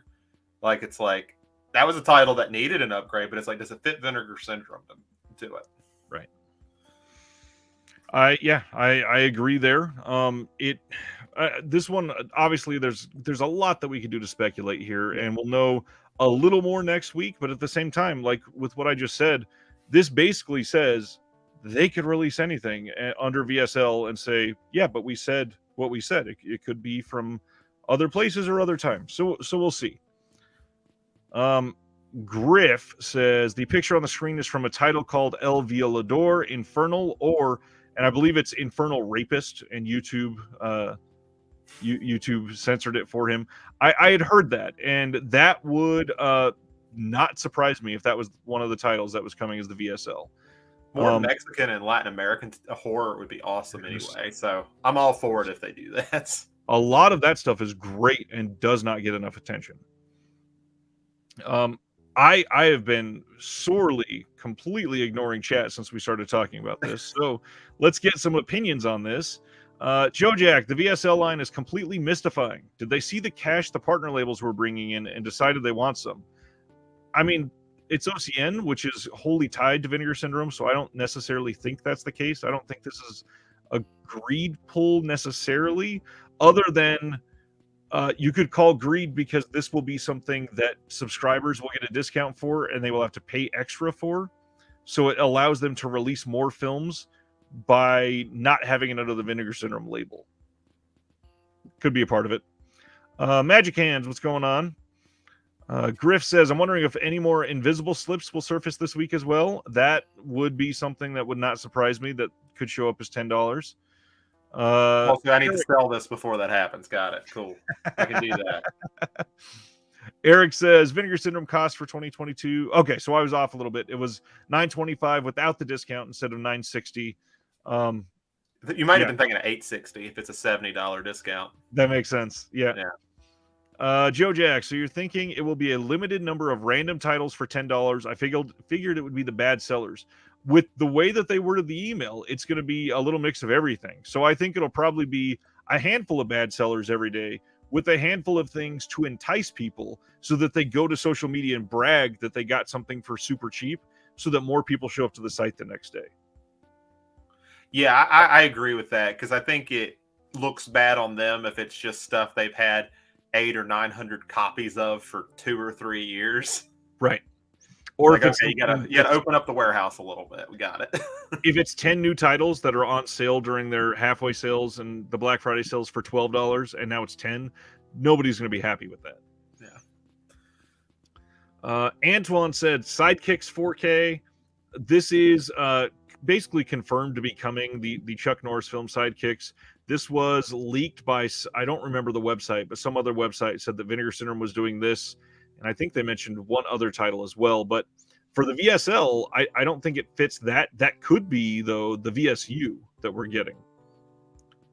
So we've known about Sidekicks for like 6 months. And with the way that they lead up to things, that is probably about the time that some other website may have found out about this through special features production or something. So, yeah, VSU very well could be Sidekicks. Griff says, kind of feels like they are jumping the shark with the sublabels. I've heard that from a lot of people. Joe Jack feels the same as me at the moment. The VSA brand is meaningless. The only thing, they've kept the packaging the same for the entire thing. But other than that, they don't seem to know what they want to put out on that line at all. Griff says, people seem to either love or hate Six String. Anything with kids gets a mixed reaction with the Vincent crowd. 100% agree. It's odd that Six String was looked down on and then Cloak and Dagger was treated wonderfully. However, I do understand I do understand liking Cloak and Dagger, but not Six String Samurai because they're very different. But yeah, Six String did not go over very well with most people, it seems like. I think Six String would have done better if it wasn't their second one. Like Beastmaster was a good start, and I think if you do Cloak and Dagger second, and then maybe one other, and then Six String, I think it goes over better. It's just like, oh, then what are we getting with these titles? It's kind of a double-edged sword because if they lead off with 3 bangers and then put out Six String, everybody's be like, well, our expectations were super high. That's true too. Yeah, I don't know if you win there. That's true. Justin, they've released newer films, though, like the VSPs. Got to be older films. Now, the VSPs are very specific that they had a hand in the production, though. That's the only way that we got that. And that's why I don't think we're going to get many VSPs unless they are doing stuff behind the scenes that we know nothing about. Like, I could see possibly them getting away with some things. Like, obviously, New York Ninja was a huge undertaking, and they did a lot of that silently. But yeah, we'll see. We'll see if we get many more of those. GK, big issue with VSU is they never say the print run on the limited editions till after they sell out. I believe all of the VSUs so far have been, is it 10,000 or 12,000? One of the, or no, VSUs are 10,000. Rad was 12,000. I think that's, yeah. And Rad was supposedly like the test before they did VSUs because they were considering making that the first VSU. And they did that for 12,000. Then it sold like crazy. They said, well, if people will sell this, buy this under the Vinegar Syndrome line, we could break it out and do some crazy packaging and make it VSUs. Joe Jack, I wouldn't be surprised if VS takes a page from Scream Factory and begins doing releases with limited runs designed to maximize FOMO. I mean, they're already doing that, literally. They're just higher runs because they're more popular than Scream Factory nowadays. The one thing I will always give credit for Vinegar Syndrome, though, is I can always check how many are left. Right. Like that's the big difference. So if I sit there and they're like, we only have 1,000 copies, and I go there and there's 700 left, I'm like, I can wait. We're good. And obviously, we're seeing huge numbers on these print runs. We're seeing, like I just said, Rad was 12,000. A lot of these that are getting announced with like 8,000 print runs. People are forgetting that in 2019 and early 2020, that was not the case. It took a global pandemic and global sickness keeping people at home to make them more popular, which led to them saying, we're going to react to that and print more limited runs. And I think that's a good thing. More people being able to get on the limited edition is not a bad thing for anybody, unless you're a scalper. There's nothing wrong with that. You know, it still blows my mind though that we're talking like 10 and 12 as big numbers, and I found a 10 Commandments Blu-ray, really nice set they put out, and it was like number 17,000 out of 100,000, and I'm like, Jesus, that's a limited edition. I was like, I bet Sony's not printing 100,000 of some of their like titles. Probably not. Let's see. Terry says the tricky part about newer titles is that it would need to be done on film unless VSL is going to break from Vinegar Syndrome's mission. Well, that's the thing. Because it's a sub-label, they can break it to do whatever they want, basically. They could say this is something out of the norm, and we just wanted to test it in our lab to see if people would want it. Let's see. Stan says the suspense is killing me. The Mexican movie was on the January release rundown during Black Friday. Okay. So that will probably not be the VSL then. I forgot about that rundown. That's right. Thank you, Justin. Griff says it might also be merch, but if bad sellers, I bet Beware Children to Play will be one of them.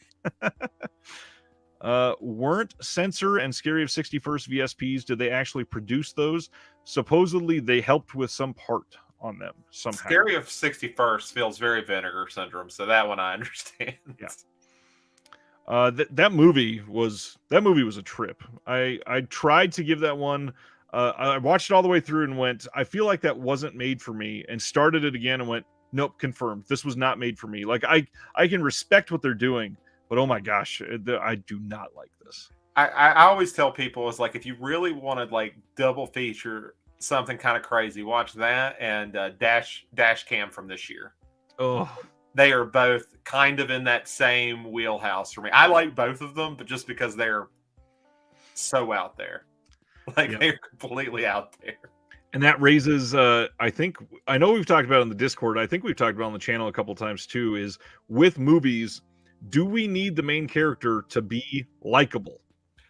I don't think so. I don't think you need to. I think as long as they're compelling. I think compelling is the key word.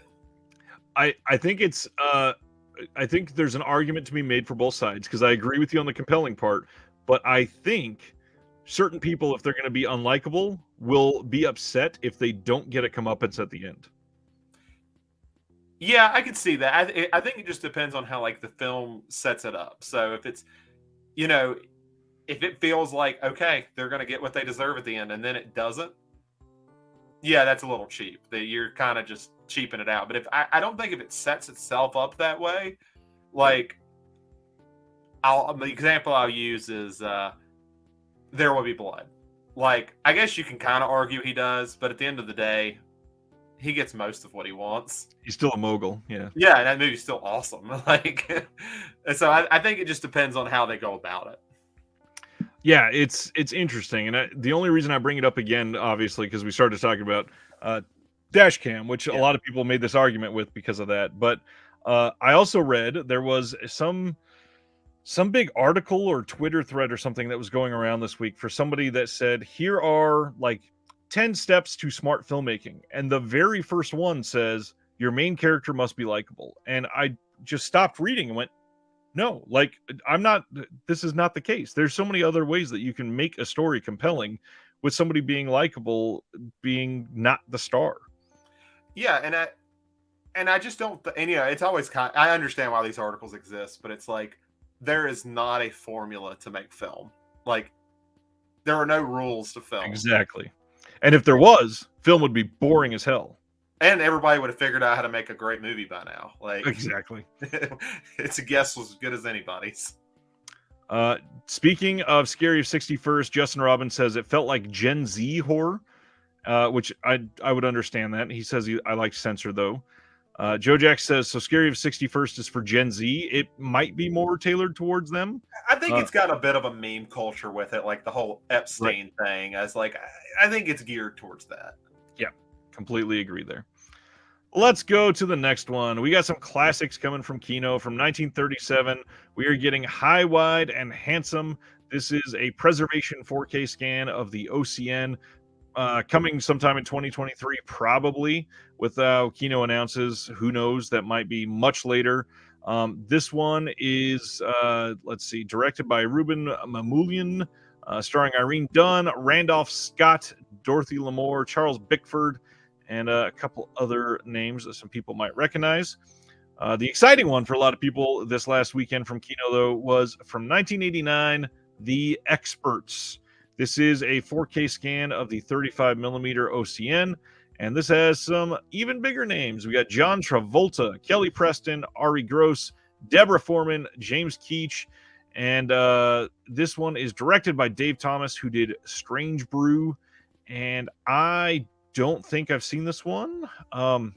This seems to be continuing a really interesting trend for Kino right now. Is they seem to get these bulk groups of licenses, and this is one that might be a part of like an 80s comedy lot that they got, and I'm kind of really stoked for some of them, so I may check this one out. I grew up really not liking John Travolta, and getting to try to respect him more and more nowadays as an actor. I know he's been great in a few things, but yeah, a few, yeah. I was like, yeah, John Travolta. Funny enough, my dad's favorite movie is Urban Cowboy. I've never seen it because all he does is talk about Urban Cowboy. It's a great movie. Maybe I should finally check it out just for him. Yeah, it that got a new Paramount release last year, I think. Yeah, it was. I thought about picking it up for him. That'd be nice. Yeah. Urban Cowboy is one of those that like a generation just grabbed onto and never let go. Next up, we got a really interesting announcement, I think. This is Park Chan-wook's Decision to Leave. Now, this is coming on January 10th, so in the very near future. But the big deal, this is coming from Mubi. And Mubi, for those that don't know, is a streaming service. And they are... I don't want to make it sound pretentious because I don't think it's very pretentious, but it's like a Criterion style streaming service, but instead of this rotating stack of titles and all of their releases that they get to put out, Mubi seems to be very curated by a human touch. And I think what it is you get 30 films for 30 days and then they're gone, and it always cycles out. It changes every day because I've had it before. So one movie will get on there, and it's got 30 days, and then so every day one leaves, one comes on. Exactly. Yeah, it's really cool. The big deal about this is Mubi, being a streaming service, they have been releasing films on physical media in the UK. This is their first release in the US, it looks like. Now, for those that don't know, some of the titles that they'd put out before have US releases. Some of them have no US releases. Like they put out Annette in the UK, and that has no US release yet. That's the Adam Driver film. The other one that got a lot of fans behind it, they put out Drive My Car before Criterion did, but it also has an exclusive bonus feature that's like, I want to say it's a couple hours long. It's very, very robust for what it is that's exclusive. But Decision to Leave, this was a title that got a lot of notoriety this year for being one of the best films of 2022. And Park Chan-wook, I know for a fact, I've never seen a Park Chan-wook film that I haven't loved at the very least and wanted to worship at the highest. Park Chan-wook is an incredible filmmaker, and I'm dying to see this. I have it, right now you can only buy it. So I went ahead and bought it for $15. I still haven't watched it. I'm really excited to watch it. I told myself I would watch The Handmaiden before I watched this because I think they're going to be sort of similar. I just still haven't done that. The Handmaiden is glorious. I've got the Artificial Eye Curzon release from the UK, or I think they're the UK, and it's a beautiful release. And God, Park Chan-wook is just gifted, talented filmmaker. But just like don't be worried. These guys seem to know what they're doing. They've got a nice touch behind it. For those that don't know, Decision to Leave is what happens when an object of suspicion becomes a case of obsession. This is the winner of the Best Director at the 2022 Cannes Film Festival. Park Chan-wook returns with a seductive romantic thriller that takes his renowned stylistic flair to dizzying new heights. From a mountain peak in South Korea, a man plummets to his death. Did he jump or was he pushed? When Detective Hai Jun arrives on the scene, he begins to suspect the dead man's wife, Seo Rei, may know more than she initially lets on. But as he digs Vertigo? deeper into the... Is this South Korean Vertigo? I'm into it. Yes, literally. I'm already into it. Cool. And that's referenced in just a moment. Okay, so the man's wife So Ray may know more than she initially lets on, but as he digs deeper into the investigation, Hai Jun finds himself trapped in a web of deception and desire, proving that the darkest mysteries lurk inside the human heart. Here you go. With nods toward classic Hollywood and Hitchcock's Vertigo. Sweet. Okay, cool. Decision to Leave is an essential masterwork from the legendary Park Chan-wook, infused with elegance, ingenuity, and a knife-edge precision that truly cannot be matched. And this has special features. We got an introduction from the cast, interview with the director, moments of Decision to Leave featurette, behind the scenes at Cannes, Park Chan-wook's movie-going memories, and then, of course, we got some special features, but it's also fairly inexpensive. You can get this on Amazon for less than $20 right now. Get it to your door. I got the pre-order link right there for anybody that would want it, and cannot wait to see this. Wave says, Decision to Leave is my favorite movie of the year, though it's not very similar to The Handmaiden. Okay, then maybe I'll feel better about watching, because I think, was that the last one he did? Did he have anything in between? I know he's not quite like Mike, who's going to throw out something every other day. Not at all. I feel like he had one more, maybe. That is not how you spell his name. Let me fix that. Somebody's probably going to beat me in the comments. If they do, say something. I will. Oh gosh, Handmaiden was 2016, so maybe not. Older. Oh, that's right. He did that Little Drummer Girl miniseries. Oh, that Plain Archive is supposed to put out at some point. They've been advertising it for 3 years. No, it just released. Somebody in our Discord finally posted it as a pickup today, and it looks incredible. Yeah, I looked at it. I remember when they put it on their site, and I was like, "This sounds cool. I've never heard of it." I think it is that. Does it Michael Shannon in that show or something? Yes, yeah. I think it's Michael Shannon and Florence Pugh actually. That's awesome. Yeah. Joe Jack, where's a good place to start with Park films? Old Boy. The obvious is Old Boy. Yeah. The whole trilogy is really good. Like Old Boy isn't my favorite. Mr. Sympathy is probably my favorite of those three, but Old Boy's an easy one to start with. Yeah. Sympathy for Mr. Vengeance is what John says as a starting point. Yes, I got the words mixed up, but there it is. The entire trilogy is great. The Handmaiden is probably not a good place to start. I would certainly go with Old Boy likely. What was the other one? Thirst might be a good place to start as well. Yeah, I could see Thirst working. And because it's so stylistic, if you don't like Thirst other than Old Boy, which pretty much everybody likes, there's probably not a lot of others that you would love from Park Chan-wook. All right, that's a lot on movie, but yeah, lots of really cool information there. The fact that it's their first U.S. release is a big deal, and possibly, hopefully, a sign of things to come. And also, I'll just say the fact that they had rights for films that have releases in the UK and not in the US, I'm kind of hoping they bring those to the US. Yeah, seriously. Like, I hope they get a little bit bigger, because that's kind of a, I don't know. And maybe it's going to be encouragement for some of these other streaming labels that don't want to put anything out physically. True that. Hint. I put up an interview this week with Lee Gambin. Lee Gambin is an Australian producer who has done stuff with Umbrella and Imprint, and done a lot of international work for Eureka and some other labels. He is fantastic and hilarious, and the interview goes all over the place, from weird musicals that he loved, and even his dog saving somebody's life. So if you are into that, give it a watch, please. I'd like you to check it out. Paramount Presents announced Our their favorite next line here. release. From 1992, they're putting out Just Another Girl on the IRT, and I don't think I've seen this somehow. It seems like I probably would have, but yeah, somehow I missed it. This is the directorial debut of Leslie Harris, and this was restored for Blu-ray.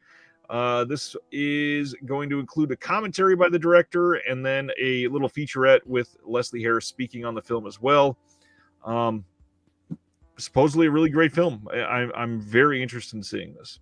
I think I did finally get my first Paramount Presents by not on purpose. I found it a secondhand store for Vanilla Sky. Yeah. Yeah, so it's an interesting label.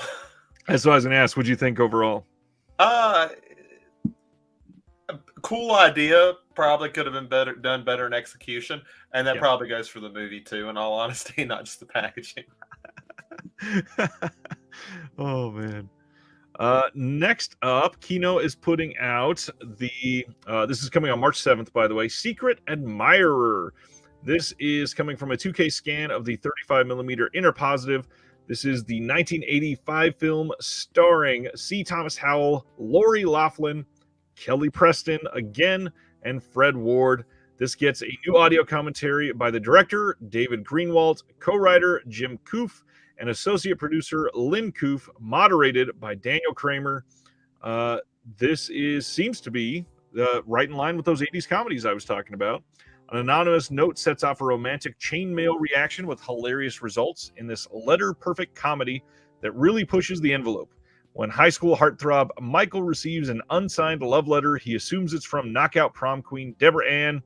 Instead, a pretty honor student, Tony, Lori Loughlin, not the honor student anymore.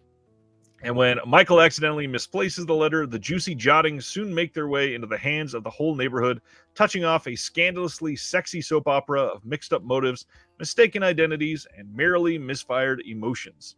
Kino really loves their alliteration. R.I.P. Fred Ward. Indeed. One of the greatest. Wave, is Army of Darkness a good movie to pick up? Yeah, it's a classic. Absolutely. I see the 4K Steelbook first, so you kind of understand the context. I see the 4K Steelbook on sale for $20. I've only seen the first Evil Dead. Yeah, it's my least favorite of the three, but it's still a lot of fun. Interesting. It's my favorite of the three.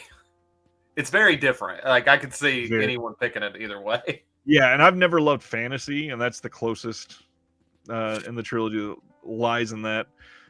Let's see. Joe Jack, is Kino giving every release a slip now? Well, they see that people buy releases just because they have slips, so they're giving most releases a slip now. Yes, I think it gives them an air of prestige. Like, and I think Kino's figured that out. Like, I actually, they have really simple slips, but like the little embossing on like the spine, I was like, for what it is, it's pretty well done. I like the ones I have. Yeah, and I've got quite a few of them, more than I thought. I was trying to rearrange stuff the other day, and it was crazy. This is a little out of date now, but I just did the drawing for this right before this went live.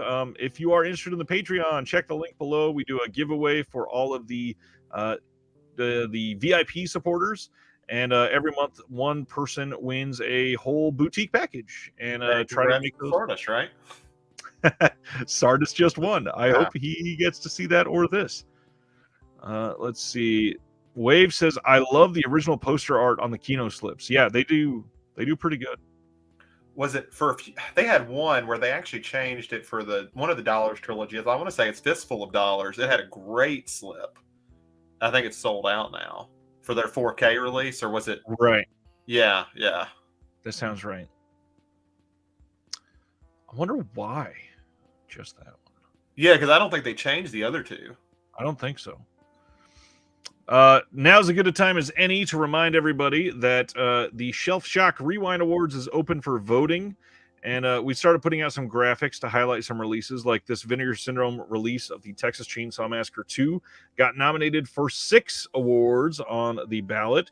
You have until January 15th to vote. The link is in this post and pretty much all over on all my socials, so make sure you take a look at it. And Zach actually was on the creator selection committee. So thank you, Zach. Which I really appreciate you inviting me for. That was a lot of Of fun. course. I'm glad. And I got to realize how little I buy of new releases.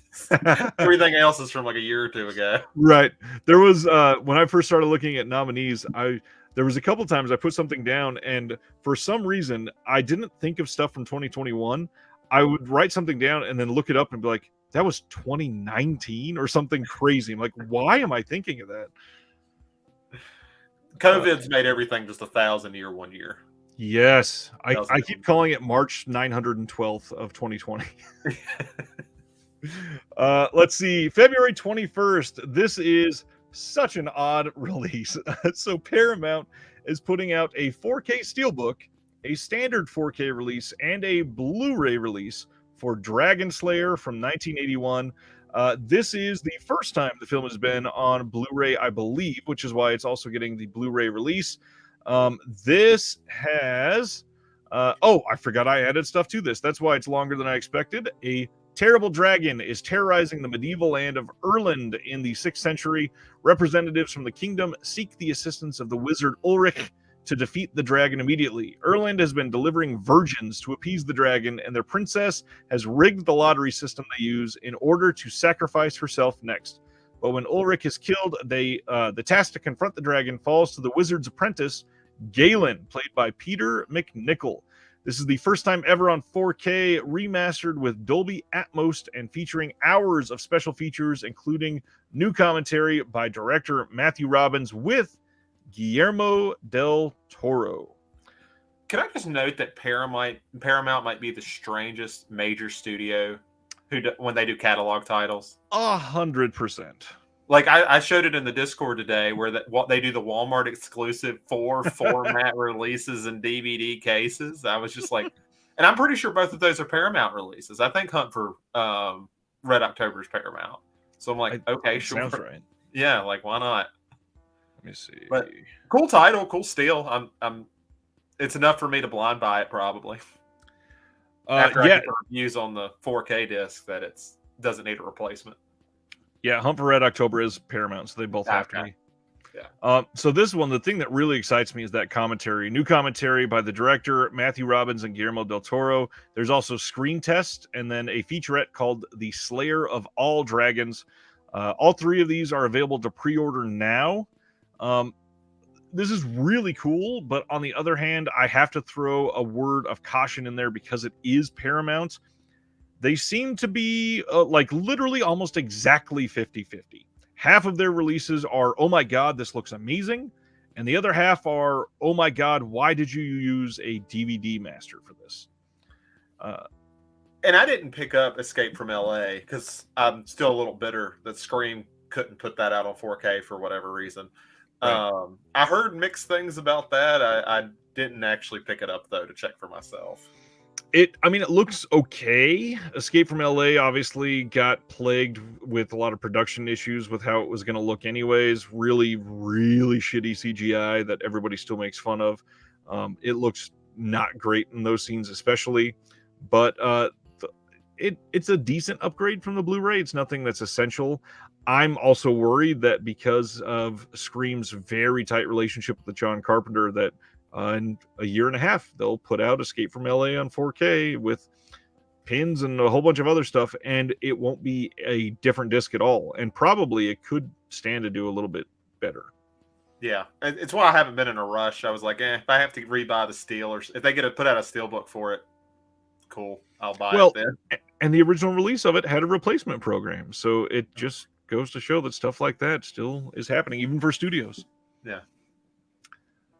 Next up is one that I am always glad to talk about because they deserve a lot more love. That is on February 20th from Second Run in the UK. We are getting The Cassandra Cat from 1963. This is I believe a Czech film. And yes, Czech film. This is part modern fairy tale, part colorful political metaphor. The Cassandra Cat is a unique, glorious comic drama. Banned after the 1968 Soviet invasion of Czechoslovakia, the film was regarded as an unacceptable and subversive critique of communist society. A lot of people were very excited that this was announced. This gets a new 4K restoration of the film, a projection booth audio commentary with Mike White, Spencer Parsons, and Chris. I never remember how to say his name, even though I've heard it 8,000 times. I think it's Statue, something like that. I think that's just what I call it in my head. But we also get some archival features on here as well, plus a booklet featuring a new expansive essay by author Cerise Howard. And just like almost all of the second run releases, this is region free. I think it's funny they started that with a Czech film that's a fairy tale, half fairy tale, half political, a thriller or whatever they call it. I was like, that describes like half of Eastern European films at that time. Like, that's not some they like their fairy tales. Absolutely true. Wave says Paramount refuses to use BD 100 discs, and the bitrate because of that is usually pretty low on a lot of their stuff. Yeah. So 4K should have no compression. That's like the whole point of the 2160p aspect of the higher quality there, and Paramount just kind of lets it float down. Did they do that with Maverick too? Or I'm assuming they actually put work into Maverick, right? With the 4K release? I would imagine that Tom Cruise demanded that. I can probably check that. I think. Oh man, there's somebody who's offering you a great deal right now. Oh really? Yes. I offer promotion on your channel, viewers, followers, and views and chat bots. Look at that. Wow. Oh, look at that. And I can't even ban it. At least it's on Twitch and most people can't see it. I says, Chris, I know his sister. Let's see. Glad that all three versions are coming out at the same time for Dragon Slayer. I thought when I first read about this that they were going to release each version one at a time. And yeah, it's always nice when they are at least honest about it. So Top Gun Maverick. Let me see. Does it say?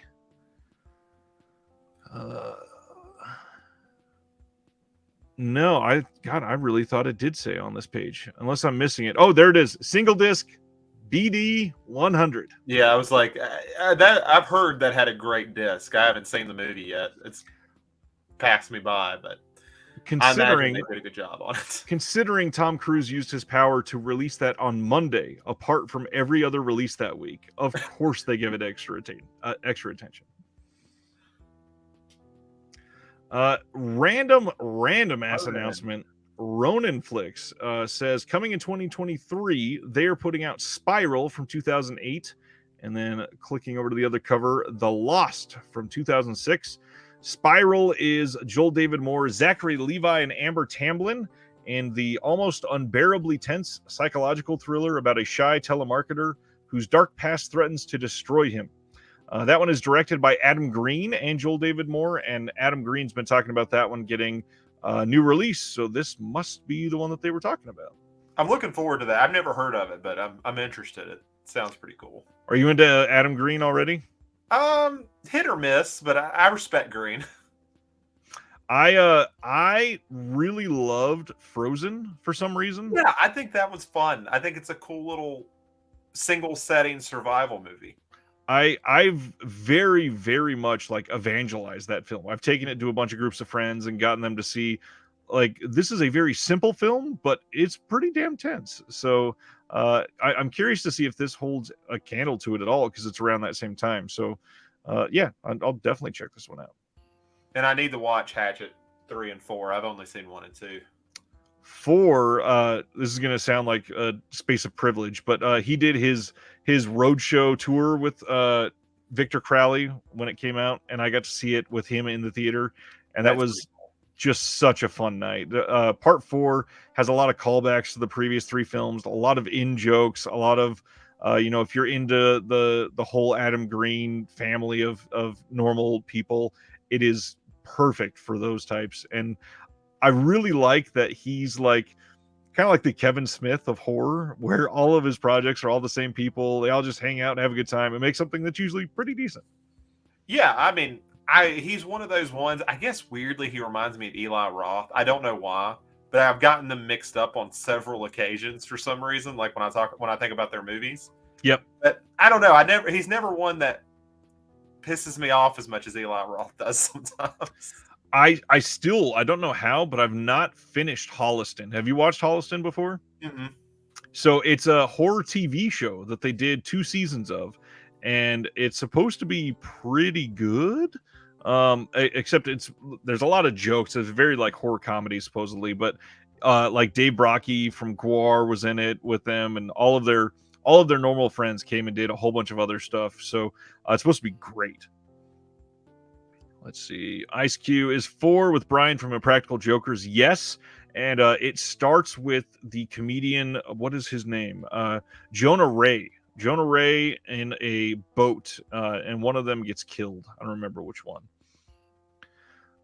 John says, Adam Green hugged me since I was going through a divorce, and he did too. Had a personal story with him. Nice. What is this in real life friends thing when you have us from Discord? This was years ago, like 2012, before I knew about Discord. The Lost, also coming from Ronin Flicks. This is from 2006. 19-year-old Ray Pye is a black-clad suburban sociopath who meets his match when a new girl with a taste for the dark side, Catherine Wallace, arrives in town. Together, they are a dangerous couple whose deadly games lead to a horrific and shocking climax in this disturbing and powerful thriller. Another one of those based on the infamous horror novel by Jack Ketchum. Ooh, Ketchum. I do like me some Ketchum stuff.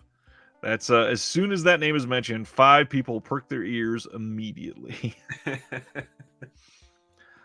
Next is a very interesting release, and I probably this documentary is amazing. Yeah. I probably should have checked though, because they seem to be tweeting that this was going to have some exclusive features on it, and I did not check with the previous release. So February 6th in the UK from 101 Films, they are getting Never Sleep Again, the Elm Street Legacy, the masterpiece of a documentary from 2010. But all kinds of special features on this, and I don't remember what is on the US release. There is a commentary with the directors, with the writer and cinematographer. There's extended interviews with the cast and crew. There is a featurette called For the Love of the Glove. Fred Heads, the Ultimate Freddy fans. The Horrors Hollowed Grounds with the Return to Elm Street series that they did on those. Freddy versus the Angry Video Game Nerd, expanding the Elm Street universe in comics and novels. Music of the Nightmare, conversations with the composers and songwriters. Elm Street's Poster Boy, The Art of Matthew Joseph Peak, A Nightmare on Elm Street in 10 minutes. And then Heather Langenkamp's I Am Nancy first look, which I don't know. Is that an upcoming documentary? Is that something that I have missed somehow entirely? I haven't heard anything about it. She's kind of been, I know she was in that, what was that movie? Oh, They Slash Them. Was that the one she was in for like a minute? She was in some horror movie for a few minutes this year. I can't remember what it was now. Right. That sounds... Yeah, she just, I only see, that's about all I see her anymore. It's just here and there. That no, and Midnight Club. Midnight Club is what she was in. I don't know why I thought of They Slash Them. That's right. Yeah. Huh. I'm gonna see if it's on IMDb already, because I could see doing a decent doc. Oh, John says it's an older doc from a few years back, but why does it say first look? Heather Langenkamp's I Am Nancy. Interesting. Taking a look at IMDb.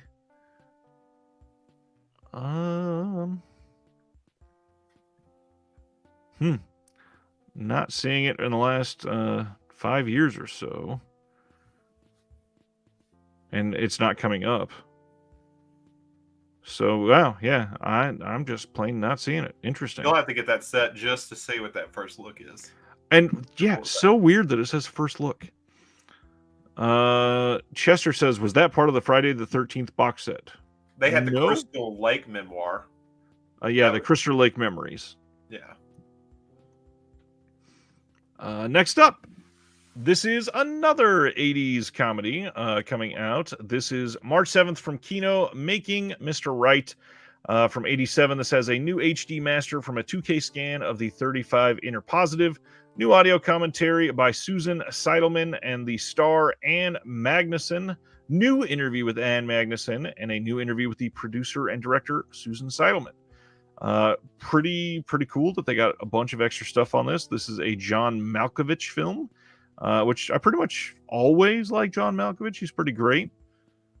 Go ahead. No, I was just saying, yeah, I've always liked him too. It's he's always that guy that weirdly can play intimidating well, even though he's never feels intimidating. He just does it really well. I can't ever explain it. That makes sense. Even in something like Red, yeah, it's definitely kind of intimidating. He's got like that air of I'm actually an actor, man. Shut up. Yeah, and it's like he doesn't have an intimidating voice, but he always makes it work. Right.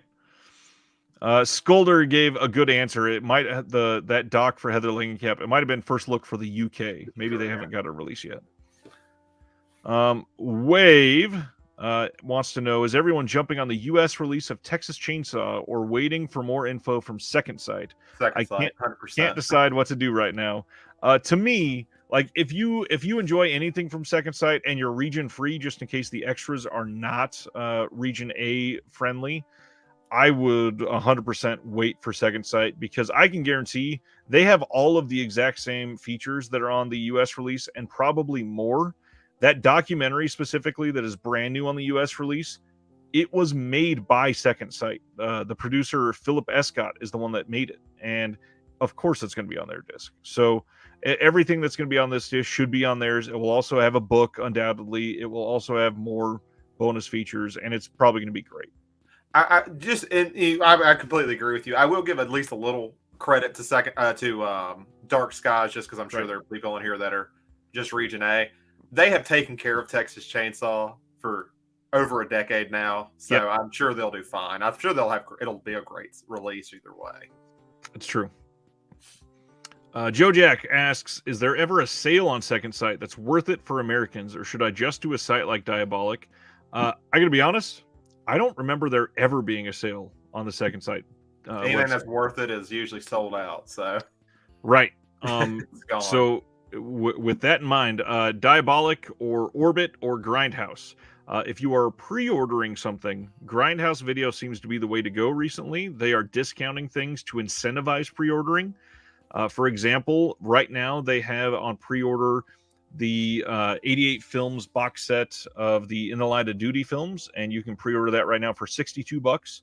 And on Amazon, that's going for $100. On Diabolic, that's like $65, $66. So not only is it a little bit cheaper, but if you spend $100 on Grindhouse, you also get free shipping. And Grindhouse takes care of everybody. Mike is fantastic. He's a wonderful person. So, yeah. Let's see. Flickering Waves. Totally stoked for making Mr. Right. Ann Magnuson is very underrated. So glad I didn't get the previous Olive release. That's right. It was an Olive release. Chester, is that supposed to be released before or after The Hitcher? The hard part, we don't have either of those release dates yet. They post today that it's looking like March, or did I make that up? Nope, you are right.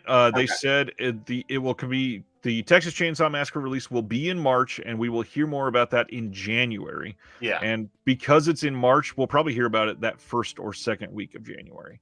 Okay, and then Hitcher, we haven't got really any news except it's coming next year. Except I feel like earlier in this year, and somebody either remind me that I'm telling the truth or that I'm forgetting or something. I feel like they posted that we're going to hear more about it before Christmas. And that would mean, and usually they announce things on Fridays. That would mean tomorrow. I'm not saying that we're getting that, so nobody take that and run with it. But I wouldn't be surprised if to get like the year, close it out with a bang, that they announce it for pre-orders and all that stuff. And I just got this. I was gonna, show this in pickups if we did it, but I'll show it now. Let me make this smaller. Second Sight just released Tangerine from Sean Baker. Love Sean Baker. This is wonderful quality to get one of his films with. They announced this like 2.5 weeks before it released. This was ready to go immediately.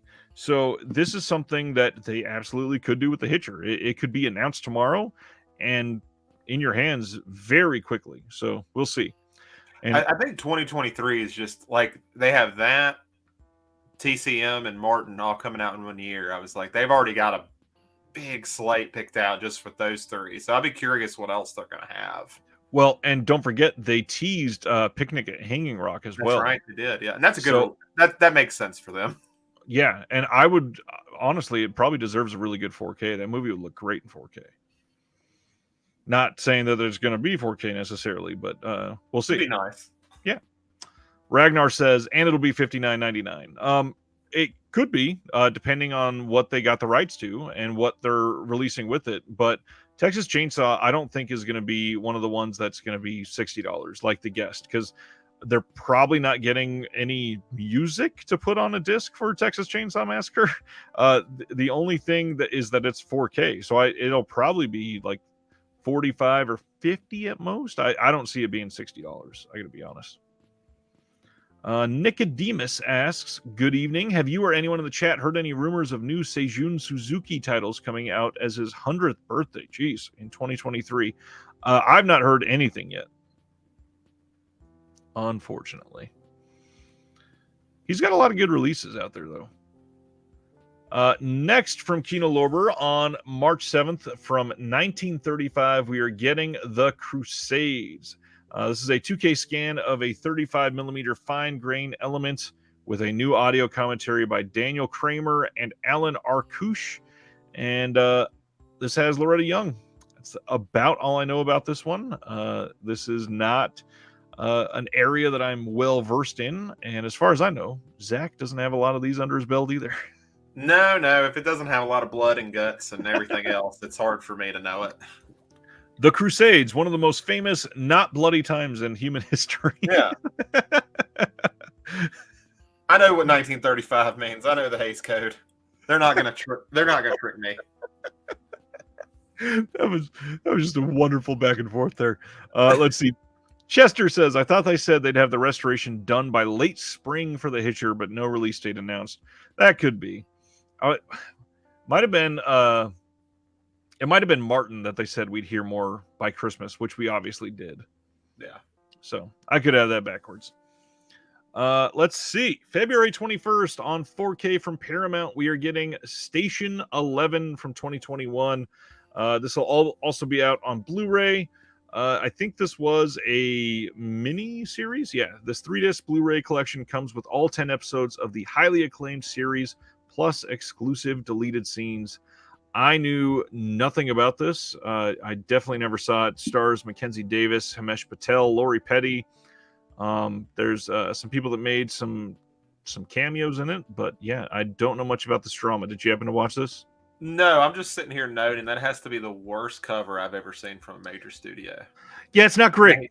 I hate everything about it. Like the big certified fresh, putting someone's face I don't recognize as close up as possible, and then a really standard font. I was like, yeah, this was like 10 minutes by an intern. It's her Adam's tomato. That was a terrible joke. Okay, we also got a lot of random Sylvia Christel announcements. Cult Epics is putting out 1975's Playing with Fire. This is about an affluent banker who keeps his daughter Carolina hidden in a mysterious house of perversion. Okay, I'm sold. Yeah, I'm already adding it to my watch list. French film from 1975 gets an audio commentary by Tim Lucas. Interview with the Catherine Robbie Grillet. I'm definitely not French. The limited edition gets a booklet with an essay by Alain Robbe-Grillet, which is the director, essay about the director by film scholar Marcus Stigliger. There's a reversible sleeve. Here is the other side, which is very Cult Epics, and I'll take that back since there's some visible nipples for a moment.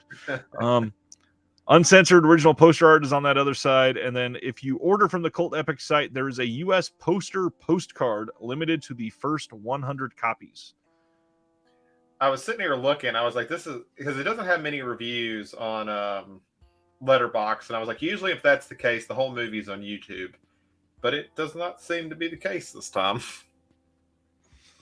Eric confirmed second sight tweet around Thanksgiving regarding The Hitcher says restoration still scheduled for completion by March, expecting an early summer release. So the first half of the year, second sight's going to just own me. That's fine. Essentially, yes. Lots of love for Station 11 in the comments here. Says it's on HBO. Eric says, read the book, didn't know there was a TV series. And then there's Griff. I thought Cult Epics would have more sales once they partnered with MVD, but haven't seen much as of late. They had another sale on their website, but Cult Epics has to have one of the worst websites for sales that I have ever seen in my life. I don't know if you've ever gone to their website. Have you at all? No, I'm going to right now though. Okay, so if you go and click on one of their items, like if you want more information about a Blu-ray, it opens up a PayPal checkout screen for that item. And that's it. You can't, there's no cart system. You have to check out with that item. Which is funny because when I look in the corner, it has a cart. Oh man. Yeah, their site. Add to cart. Yes, that is exactly what it did for me. Awesome. Their site is notoriously bad. There is another Sylvia Christel release here, and that is Julia. This is coming on February 7th, and this is from 1974. This one says, filmed and released immediately after Sylvia Christel became one of the world's biggest stars as Emmanuel. C.G. Rothman's Julia is a German sex comedy drama, with Sylvia starring as a young man's first love, foreshadowing her later U.S. commercial hit, Private Lessons. Cult Epics presents Julia on Blu-ray and DVD in a 2K restoration with new bonus features, including an audio commentary by Jeremy Ritchie and a 4-page booklet. So if you want that booklet, you'll need to get the limited edition, and then there is an uncensored French postcard limited to the first 100 copies if you order from the site. Here is the reverse art, which is an interesting take on this film. Oh, that's male nipples. You're good, I think. Yeah, I had to check. I like that they put a 4-page booklet. Like, I'm glad they're not going to oversell it. Like, this is 4 pages. That's all you're getting. They could have said extensive booklet and then disappointed a lot of people, but at least they're honest. Next up, another Cult Epics release. This one sounds very interesting. April 11th, Cult Epics is releasing Amnesia from 2001. Amnesia is directed by Martin Koolhoven, who also did Winter and Wartime and Brimstone. This is a psychological mystery thriller in which a photographer returns home to find his family's dark secrets uncovered. This is the debut feature film of Carice Van Houten. Cult Epics presents Amnesia in a 2-disc Blu-ray limited edition set, which will include a bonus disc with Martin Koolhoven's debut TV movies. The award-winning Susie Q from 1999, featuring the first TV movie appearances by Carice Van Houten and Michelle Huisman, and Dark Light from 1997 with Vivian de Munk and Mark van Uchelen. I'm definitely not German. This gets a new introduction by the director, a new audio commentary by the director, Fedja van Huit, and moderated by Peter Verstraeten. There's also a new interview with the director and Carice Van Houten that is 45 minutes long, and making of from 2001, some behind the scenes. Overall, this is a pretty good release, and I genuinely really like this cover art. If it's anything like Brimstone, which is the only one from him I've seen, it's going to be bleak and it's going to be depressing. So I'm really into it. I'll have to pick it up. Nice. Very nice. Joe Jack, question about Second Sight. Do the Second Sight limited editions have extras that the standard releases don't, like Arrow does? I don't have a standard, so I'm not sure. I don't think so, unless it specifies. Like, CD soundtracks obviously do not carry over to standard editions. As far as I'm aware, all of the other extras have been on the standards.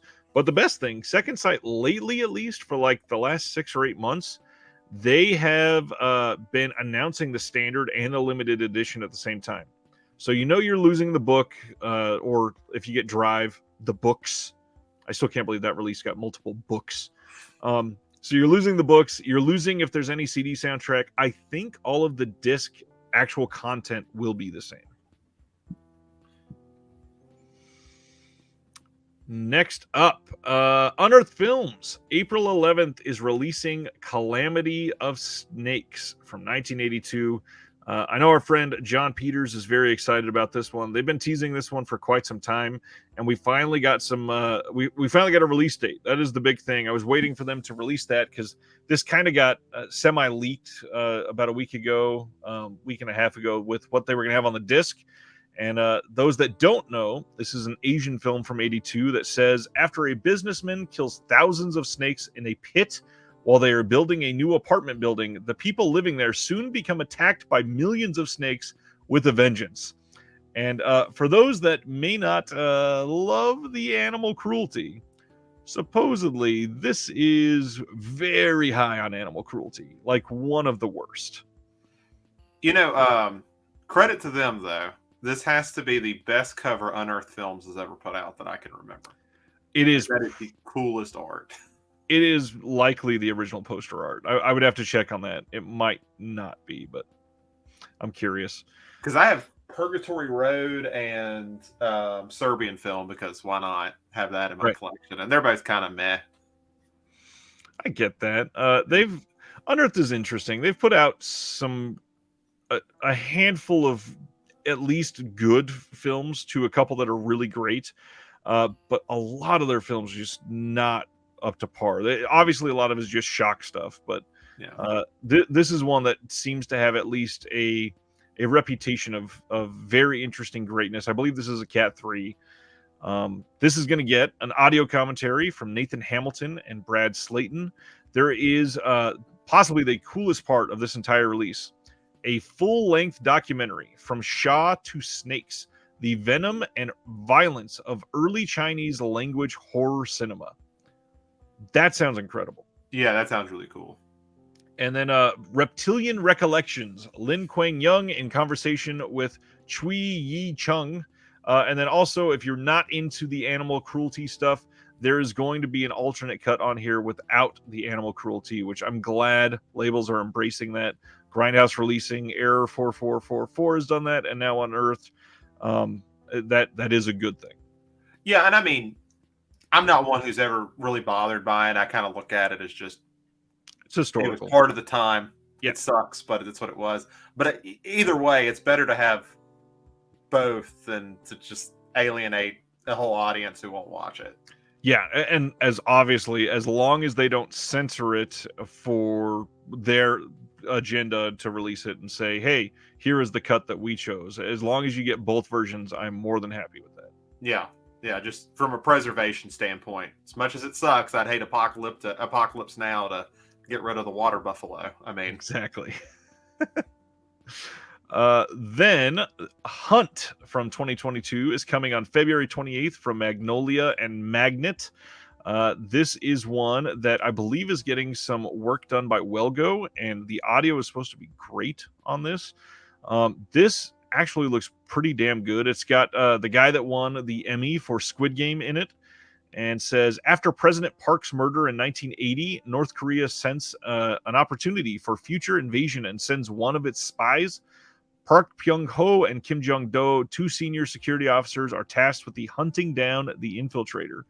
I am certainly interested in seeing this. Yeah, I mean, it sounds interesting. I got an amount of Magnet stuff I got. What do they count as? Are they that weird A24 type label, I guess? It's hard because it seems like they just pay for distribution. Yeah.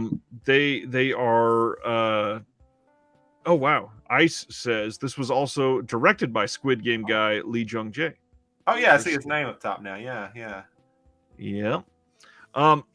Obviously Magnet and Magnolia, they're not actually producing these films themselves. They're not going out there and making movies. So they're not the studio. However, they are buying rights for something that is complete and just putting it out as is. It's not like they're adding a lot of flair or anything to their releases. So kind of classifiable as a boutique, but in more reality, it's probably just like a distributor. Yeah, I kind of thought like, well, you talk about Magnolia, but yeah, like A24, it's like, yeah, they kind of cater to a type, I guess. Yep.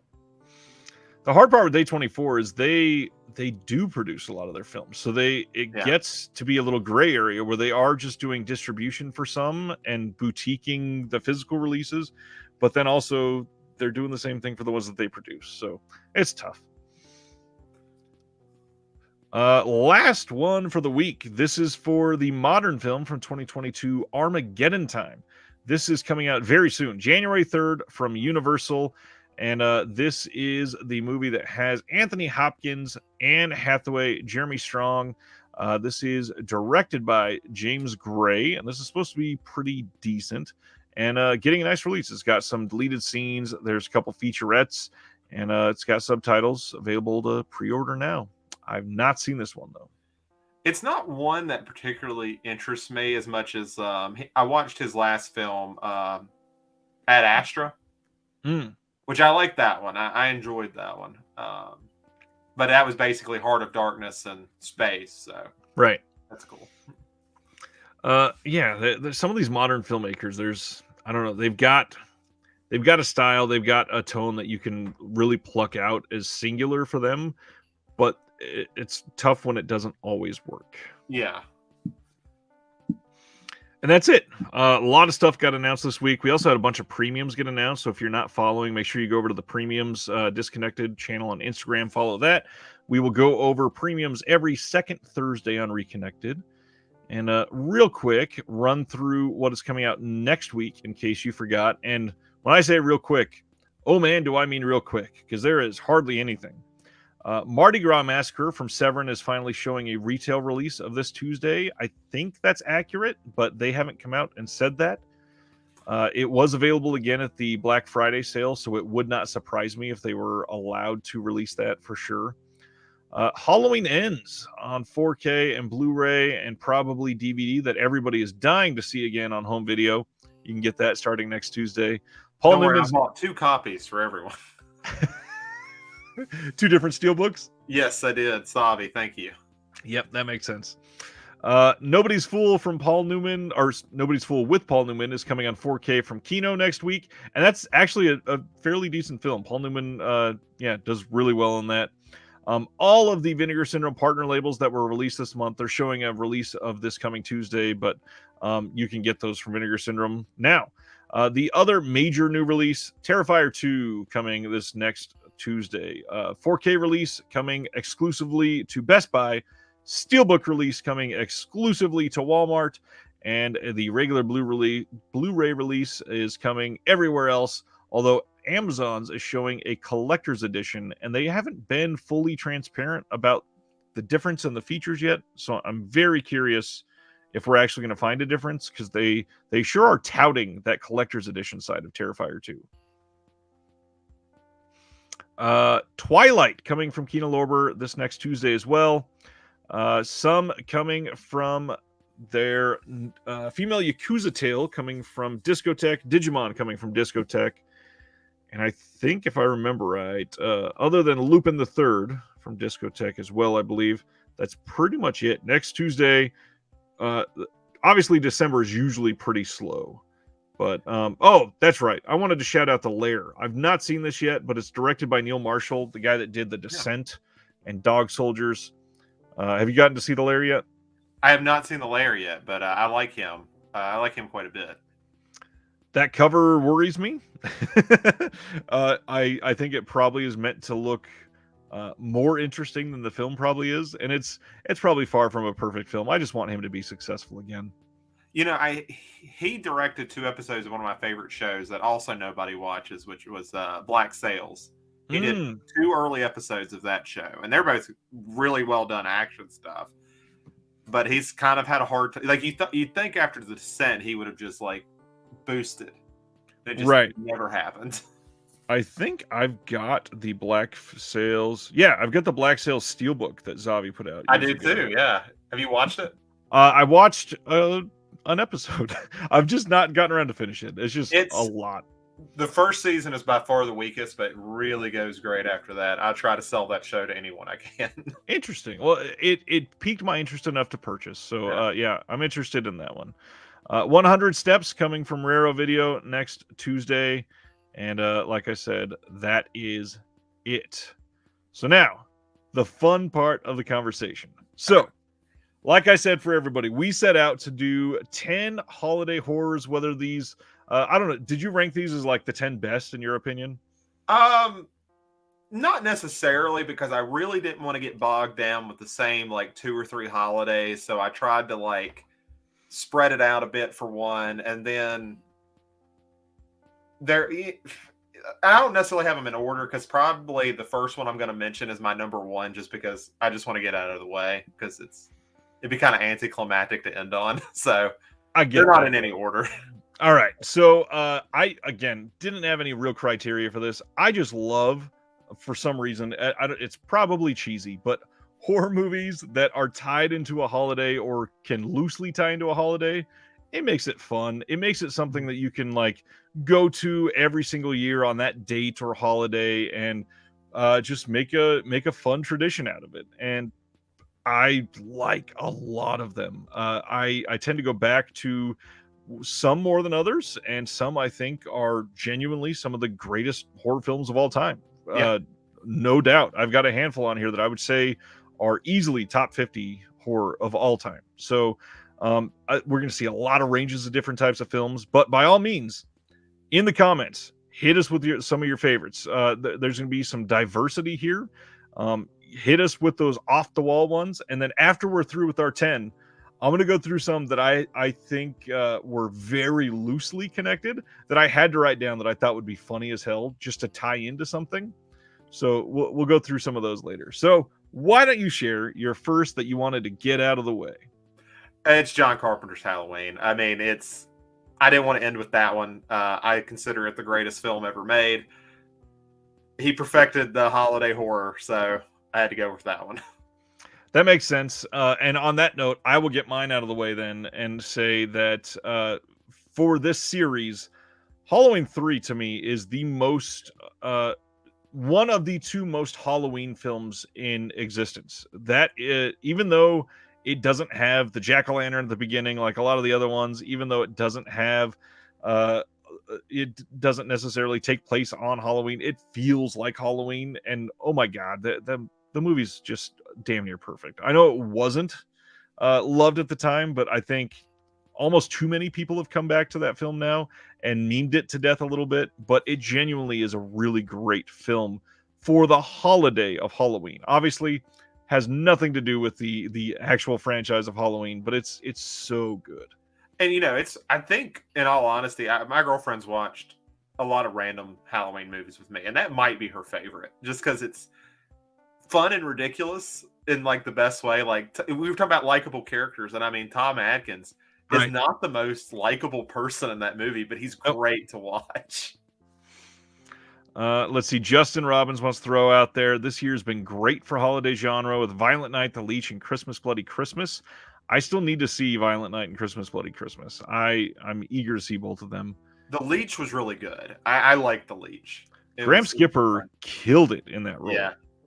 And I told somebody, I was like, for the first 30 minutes, I was like, this is fun, but I kind of know where it's going to go. And there's something that's revealed without spoiling it on here that's like at the 35-minute mark. And it just blew me away from there. And I thought it was great. Ragnar says, don't gloss over Female Yakuza Tale. It's an awesome movie.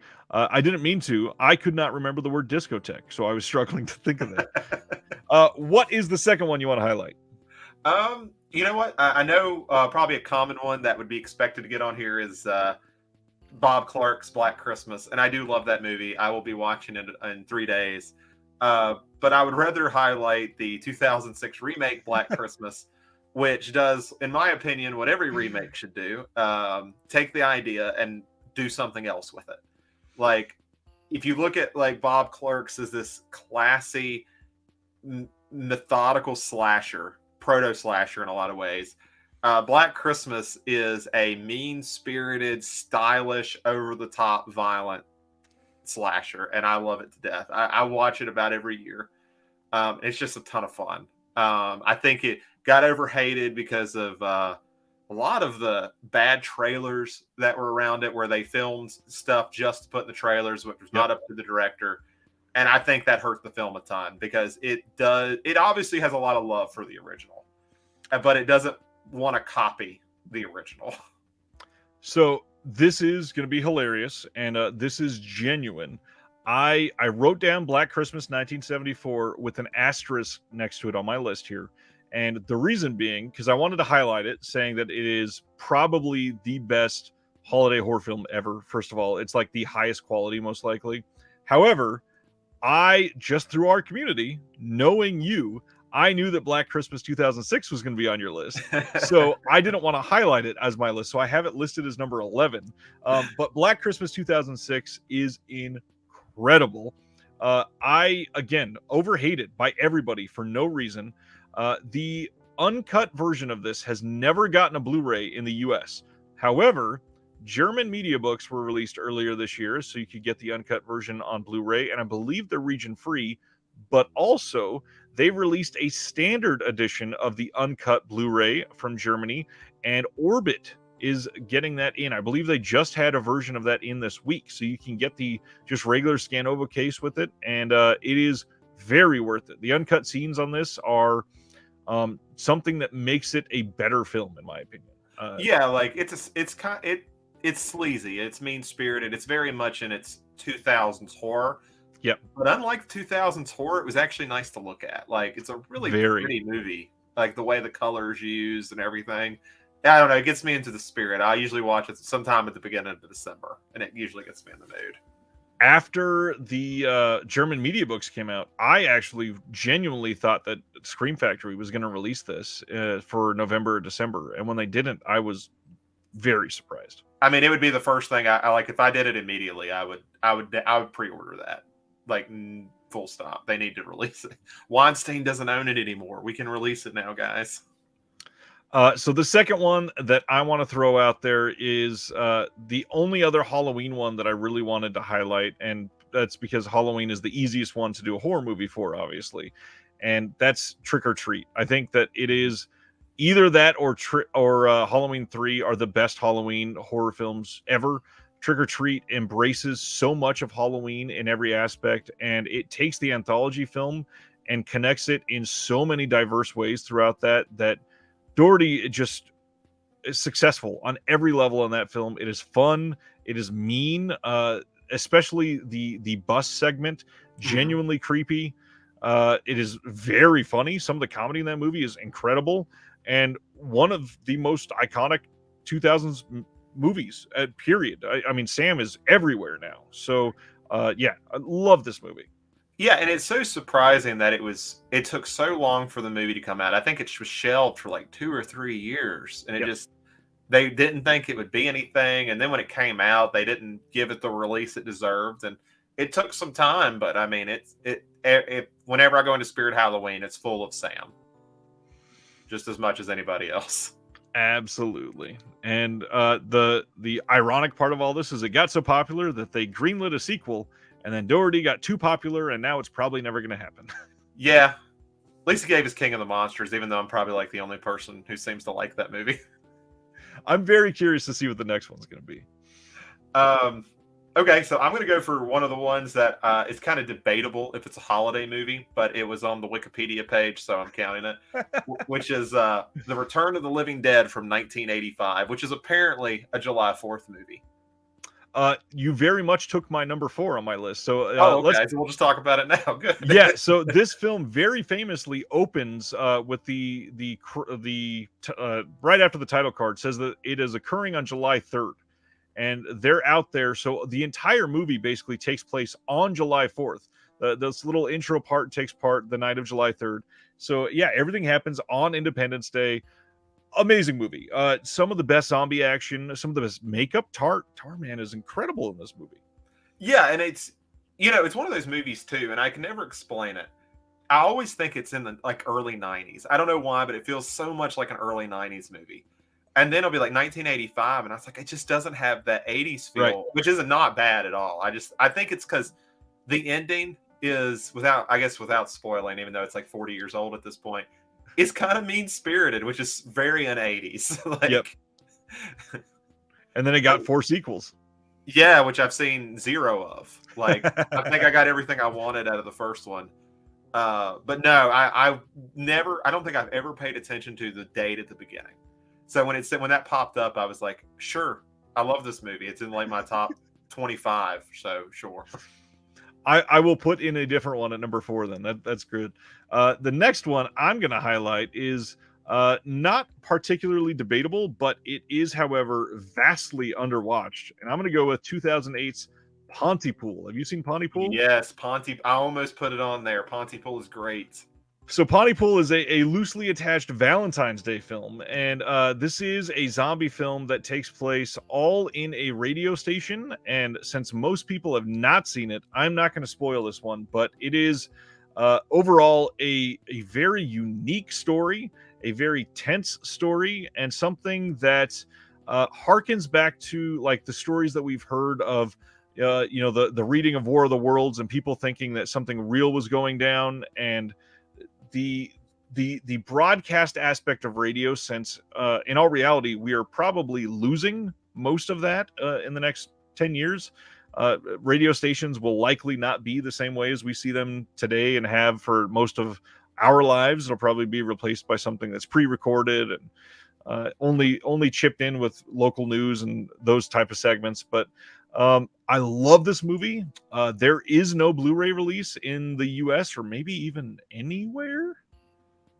I've never seen one. I don't think it's gotten any major release. I think it does have DVD. There was a Blu-ray in the UK in 2010. Well, that's an old Blu-ray. Yeah, very old Blu-ray. So yeah, we definitely need an updated one. This is one that is screaming for like an Arrow release in September or something like that to really highlight the horror aspect of it and give some prestige to a modern horror film that deserves it. And it's I noticed afterwards a lot of my films on this list are Canadian. I don't know why. It's a great Canadian film. Pontypool is amazing. Yeah, I have at least one Canadian film on here, so I'm sure it might be the same one. We'll see. Well, Black Christmas '74, that's Canadian too. Oh yeah. So for mine, I'm going to go on a little bit of a tangent here. It is probably going to be my one of two Larry Cohen films, which is Maniac Cop 2, which I think is hilarious as a holiday movie because the first one is also a holiday movie. It takes place on St. Patty's Day.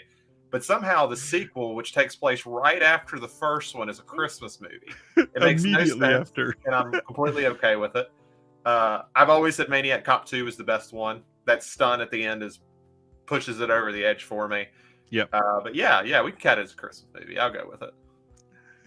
Maniac Cop is fun. I really do wish we could have the first one in 4K, like the second two. This is one of the best errors in a franchise ever. The fact that it takes place moments after and it's a Christmas movie is mind-boggling. Great 4K from Blue Underground, easily accessible, fun movie. The fact that two of the three films are holiday horrors shows how good holiday horrors have it sometimes. The fact that they grabbed onto both, I love that. Yeah, and I don't even feel like Larry Cohen wasn't aware. I just don't think he cared. Like, it just seems like more like, meh. Yep. Let's see. Stan Geezy says, big fan of Christmas Evil. Terry says, stuck on Christmas at the moment, but some of my favorites are Christmas on Mars, Santa Claus Conquers the Martians, Christmas Evil, and Anna the Apocalypse. Ice says, we need a madman to make an Arbor Day or Earth Day horror movie. All that is, man, what's going on? No, we have not talked about Christmas Evil just yet. It might come up soon. Scolders leave and have a good night, Scolder. See you on the replay. My next one, this is one that I grew up with pretty heavily and wanted to get it out of the way quickly. And since we just talked about St. Patrick's Day with Maniac Cop, I'm going to go with the obvious pick here, which is Leprechaun. I love the first Leprechaun. I think that it's cheesy as hell and not a good movie, but just because I'm so attached to it, I really wanted to shout this out. And because it's one of those movies just like Cutting Class and what was it, Critters 4 or whatever, that has a big Hollywood star making their debut in a horror film. It was 3. Okay. Yeah. I haven't watched that series in so long. I love that aspect of it because it draws fans of other types of films into the genre to see where she came from, and she's actually pretty good in it. You can tell why she's a good actress. She's very good in the movie. Now, Leprechaun 1's never been my favorite. Now, the time he goes back to the hood for the second time might be my favorite. It's a fun one. I tend to like the entire series. Leprechaun is weird and awkward and again, not great, not super high quality, but man, they are fun. Yeah, like I think the only one that ever tried to take itself like even a little seriously was that WWE Yeah, Origin one. Like for some reason, and it didn't work very well. yeah. Luckily, they got one more with Warwick Davis. All right, what do you got next? You know what? Since it got brought up earlier, I'll go ahead and talk about it. I actually just watched it for the first time this year, which was Christmas Evil. Nice. Very first time I ever saw it, and I'll be honest, I avoided it for years because I just thought it was just like another Silent Night, Deadly Night, which I'm not big on those films. I've never really cared that much about them. So I was like, oh, cool, Killer Santa Claus. But then when it came out to be more like Maniac and Taxi Driver, I was like, this is fascinating. This is like really cool. It's does really good with the character stuff, and Yeah. I was really impressed. I was very taken aback by how good I thought it was. Christmas Evil is very much not like Silent Night, Deadly Night. I tend to not love the Silent Night, Deadly Night movies Okay, either. we're the same on that. Yeah. Yeah, it's not my style of film. I'm not I don't want to put it down. It's not a terrible movie or anything. It's like the people that really grab onto Miami Connection type of love. Mhm. I don't love Miami Connection for a lot of the same reasons. RJ. Yeah. So Silent or wow, can't think. Christmas Evil is very sleazy. It is a very dirty movie. It's something that when you watch it, you feel like, man, I really don't like this person. This is gross. Yeah, and and it's easier to watch than Maniac. I love Maniac, but it's like Joe Spinell really brings that Yeah. sleaze out in Maniac. But still, this guy, he's kind of the opposite of it. He feels a little bit more clean cut, but he's still just as awful. I agree. Let's see. We got some comments. Horror Guy says, not in any order, but Silent Night, Deadly Night. Sorry. Don't open till Christmas. Just recently released by Vinegar Syndrome. Christmas Evil. Halloween 2, a great Halloween movie. One of the best direct sequels for a franchise ever, in my opinion. Halloween 4, Halloween 6, Trick or Treat from 86. Nice. Blood Rage. Yeah, There Will Be Blood. Home Sweet Home and My Bloody Valentine. Some good picks in there. Justin says, if anyone hasn't seen Treevenge, do yourself a favor. It's a short on YouTube. I remember it being hilarious. I haven't seen that one in a long time. Treevenge is hilarious. I love it. There's some Trailer Park Boys actors in it, so I love it even more. Love listening to John Waters drag info out of the director on the commentary. Yeah, that has. I didn't know he did the commentary. That makes me very interested to pick it up now. Yeah, the Vinegar Syndrome release of Christmas Evil is amazing. Okay, I'll have to remember that. So I don't recall. I can see it right there. Flickering Waves brought up the one that I was going to talk about next. So I will highlight Anna and the Apocalypse. Did you ever get a chance to see that one? No, it's been on my list for like 3 years now. So I think it came out in 2019 or something. Yeah, 2017. I think Oh, it's even 2017. older than I thought. Just barely.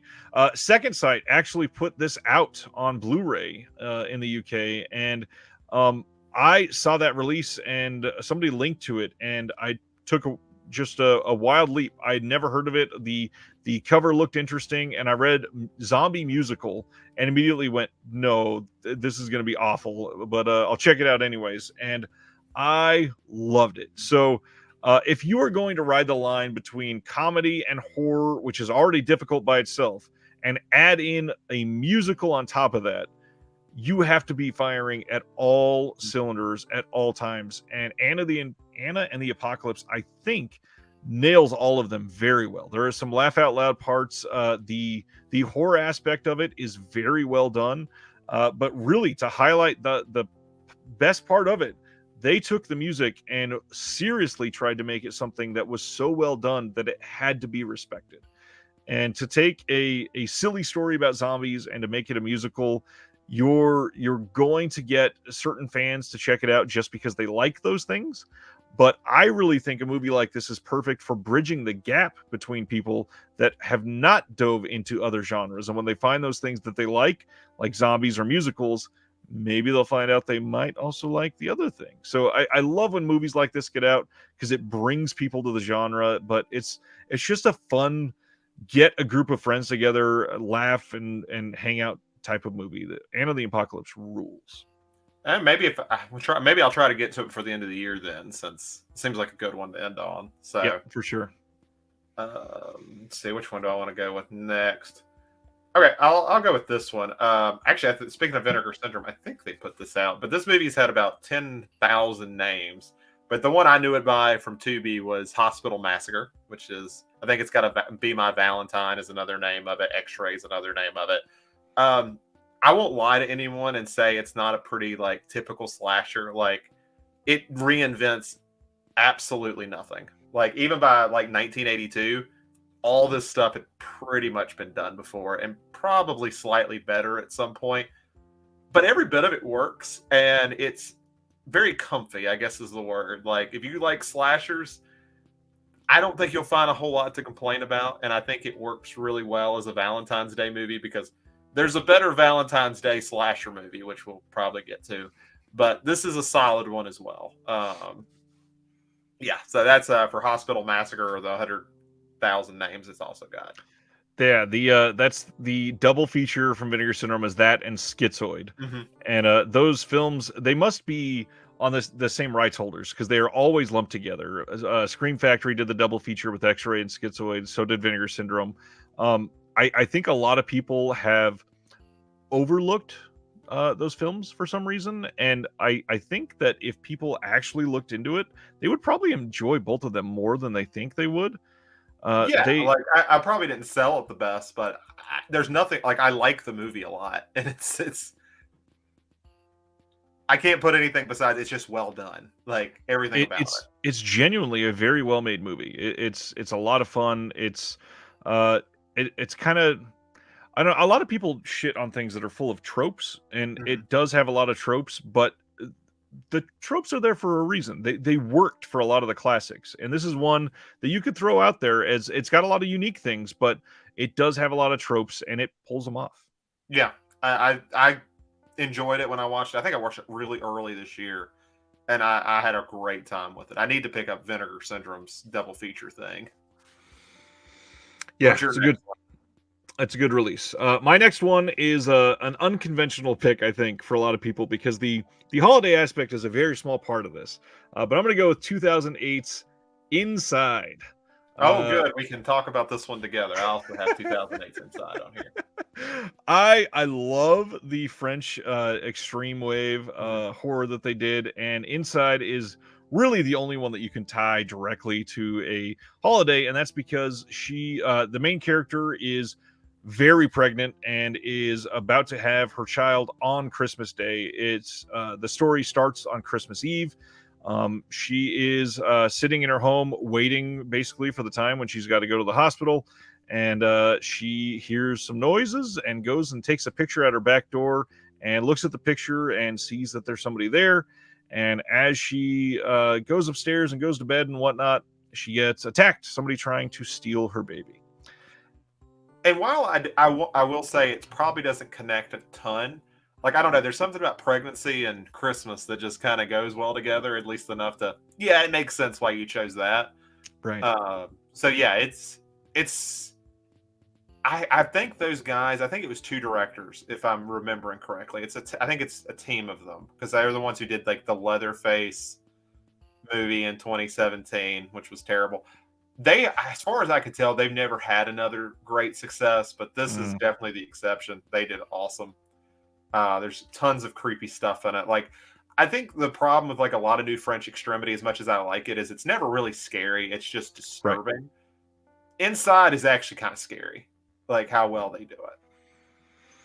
Yeah. Unfortunately, with the word extreme being thrown around, you have to be aware if you've never seen this that the gore abounds. There is so much blood in this movie and so much very realistic, like skin ripping and scenes that are shocking no matter how you view them. And it does not shy away from a damn thing. And that whole era of French extreme, they never did. But this is maybe the one that is most like personal, I guess. Like it's the one that feels like they were trying to really get in the skin of somebody watching it. And this and maybe Martyrs are the only two that are just like oh my God, like you made this to make me feel gross, and you accomplished that. And it's just so well done. Yeah, it is, and it's kind of amazing to me looking back on like probably the 4 or 5 biggest titles from New French Extremity that came to the U.S. Aja, who may have arguably had the weakest one of those names, ended up being the biggest name. Yep. And I think he had the most consistent career. High Tension has a lot of great elements from it, but it's definitely got some weak elements to it too, which I'm Yeah, sure the anybody entire seen it third knows what act. they are. Yeah. All right. So, what number are we on? I think I lost count. Well, we kind of did that one together, so you can go ahead and go again because technically that was my next one. Was Inside. All right. I will do a classic here, and I'm going to choose a title that kind of ties into 2 holidays, and I'm going to go with 1972's Tales from the Crypt. Okay. I adore anthology films. I think that this is a weird thing to say after the phrase "I adore anthology films," but I think most of them are crap. I think that it is very hard to get a disjointed collection of stories together to feel like a cohesive piece when really you're not necessarily trying to do that when you set out to make these stories. But 1972's Tales from the Crypt has, if I remember right, I think it's 5 shorts in it, and one of them is a Christmas story and one of them is a Valentine story, and they are incredible. It sets the stage for like the actual potential for anthology because they go into depth on how somebody can lose somebody close to them in multiple ways. The shorts in this film. First, have you seen Tales from the Crypt from '72 at all? I have, and it's been a long time. It's one that I think a lot of people have shied away from because it's a little older, and a lot of the older anthology films are pretty bad. But this is one I don't really want to. I don't really want to spoil because it's one that it hits very hard, and a couple of these stories are, again, like very personal. It feels like the creators set out to make something that meant a lot to them, and it works well on the screen. Yeah, I think a lot of your early anthologies had a hard time getting away from a Twilight Zone feel. Like Yes. it you can't make it not feel like television. How do you make an anthology cinematic? Yeah. And I think that was something they really struggled with for a long time. Absolutely. And maybe they're getting better. I don't know. Southbound was really good. How many years ago was that? That had to have been like 2011 or something. That one was real good. That's the last one I can remember off. I'm sure there's been some other great ones, but that's the last one I remember. All right, let's hit your next one, and then I'm going to go through the comments again. Okay, I will go with. I'll go ahead and get my second Larry Cohen out of the way, which also barely counts as a holiday film, but is God Told Me To, which is apparently a St. Patrick's Day film. I don't remember that, but that was a thing that was in the movie. Apparently, I love that movie. It's actually my favorite Larry Cohen film. Wow. I think it's his best work, both from a writing standpoint and it's from top 3 easily. Yeah, he's just a cool movie. It's very. I don't know what the end is supposed to signify, and I really don't care because it's. I don't know that Larry knew either. Yeah, to be honest, I don't think he did. But a guy who had a great career, and that's really fairly early. I'm not gonna say real early, but it's fairly early in his career. That's his best one, even if it doesn't really tie into the holiday. I need to see it again. I've not seen the 4K yet. I know that Cue the Winged Serpent would have to be top 3 for me, probably. That one's a lot of fun too. And then I got to go with the Stuff, probably up there.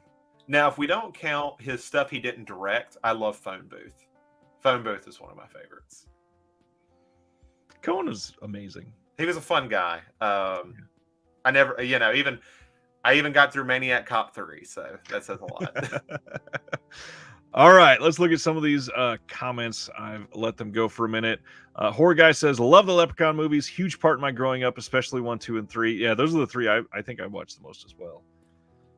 Justin, there are very few musicals that I find enjoyable. Anna and the Apocalypse is a fucking gem. That is high praise. Yeah, completely agree. Horror Guy says, yes, Christmas Evil.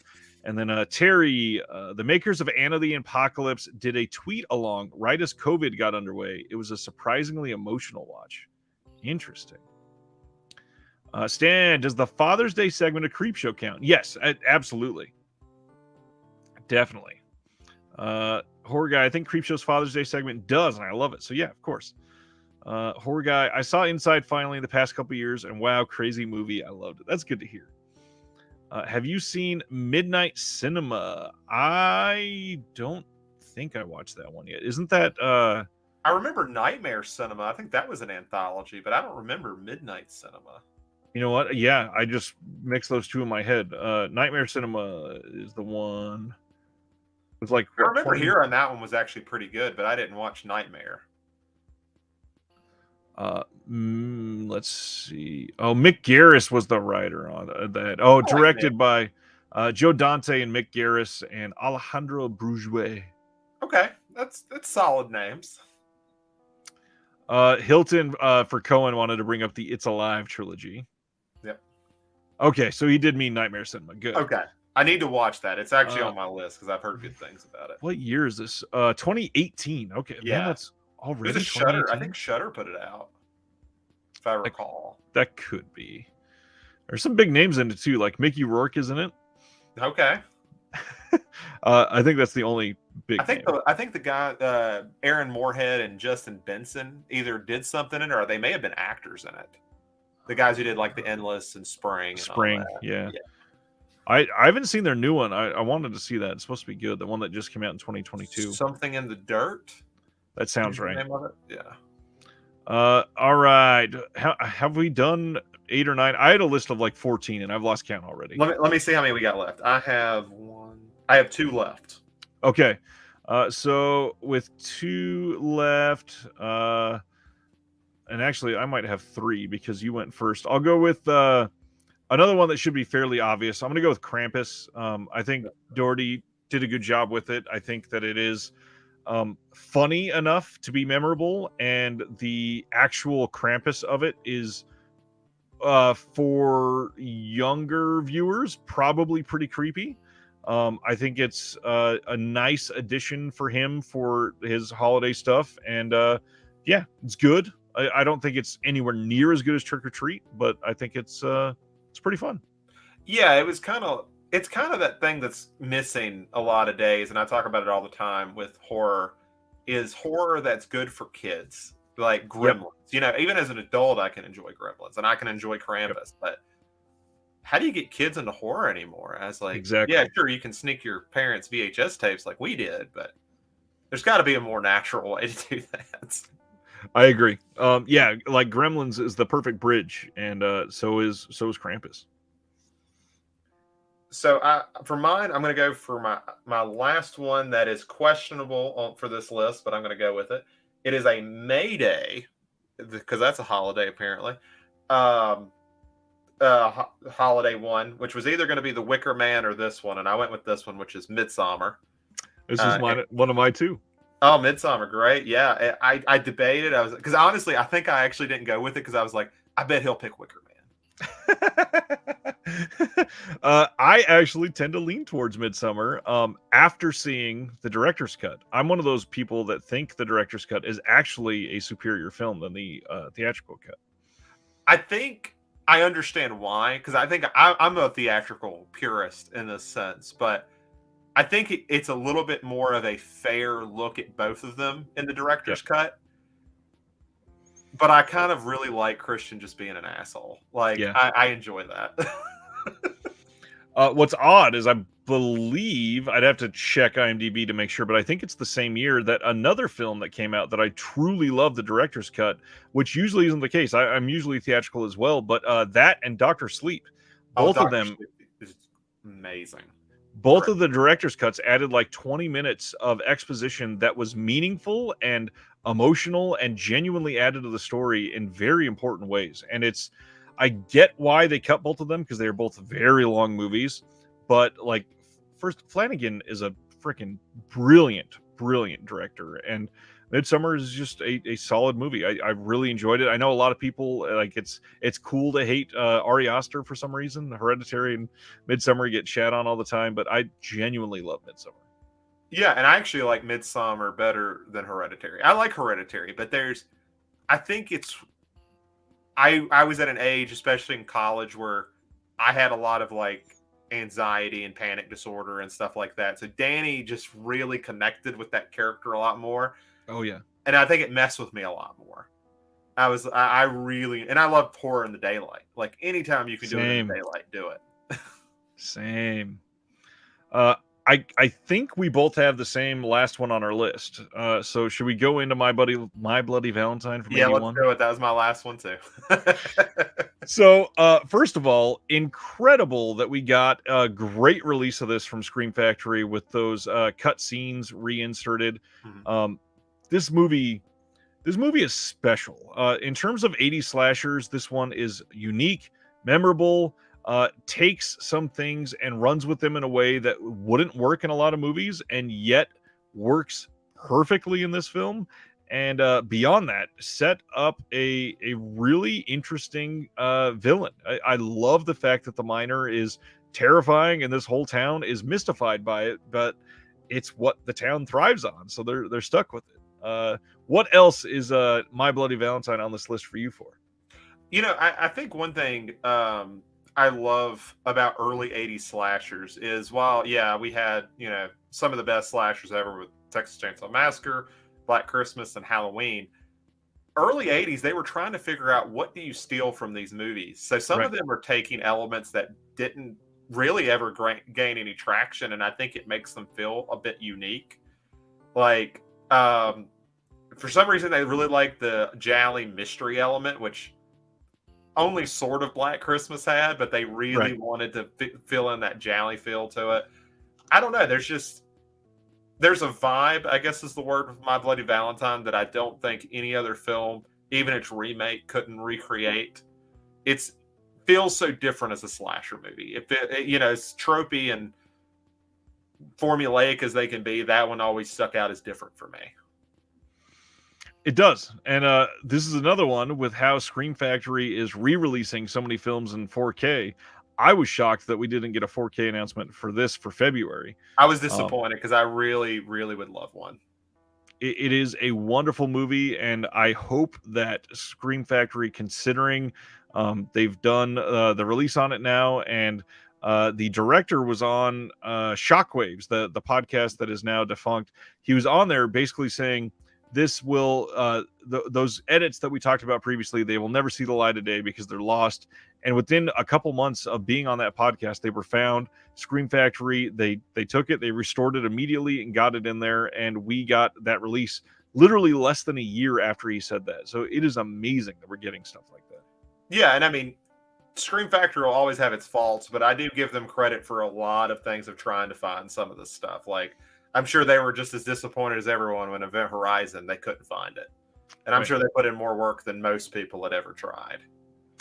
I would agree there, and they've got the connections, so Yeah. they probably did a lot to get it.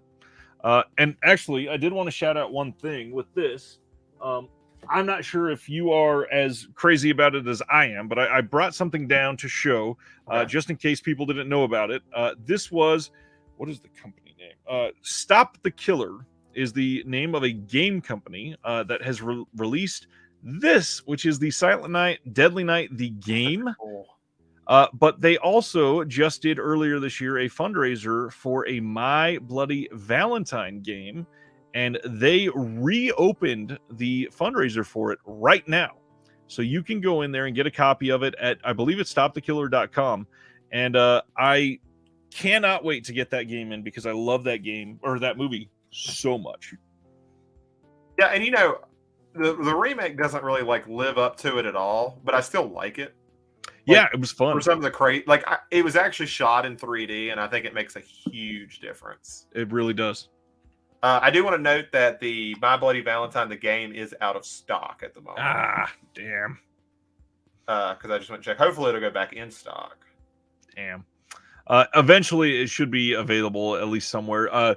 The Silent Night, Deadly Night game, they just put out some more of those on Fright Rags like a week ago. So, yeah, they're still out there and doing things, and they're talking about doing more games. So I would keep an eye on them if you are into it. Halloween 2 was listed as like the front of their page when I went on it. So I guess they're going to do something with that. Nice. Let's see. Jeremy Long says, I hope it's as fun as the Black Christmas game, which is just Harvey Weinstein prank calling you and saying dirty sex stuff.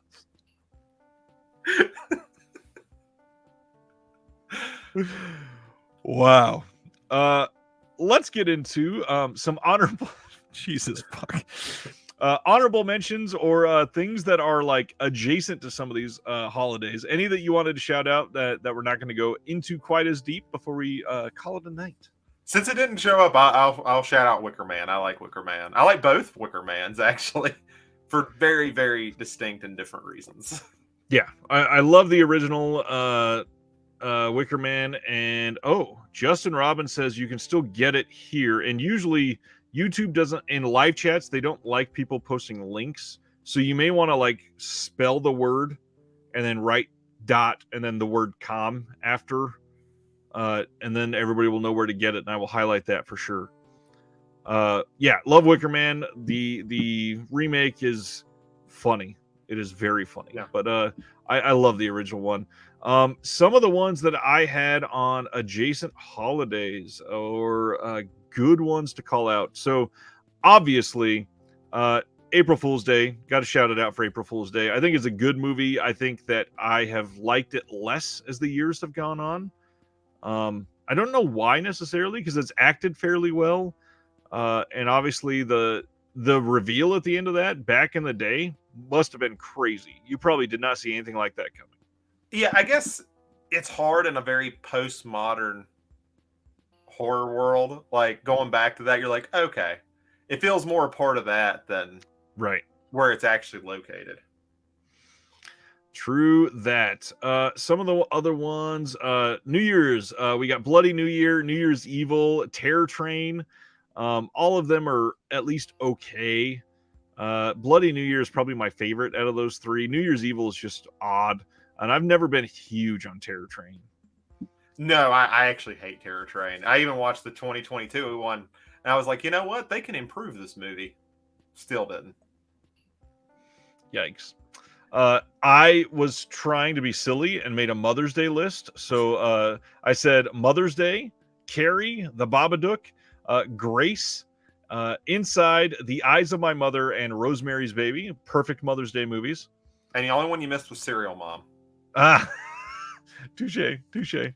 Let's see. For Father's Day, I tried to do the same. We got Mom and Dad, the Nick Cage movie. That's great.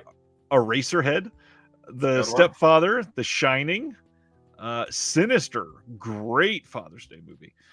The Hills Have Eyes, 28 Days Later, The Mist, A Quiet Place, Train to Busan, and The Autopsy of Jane Doe.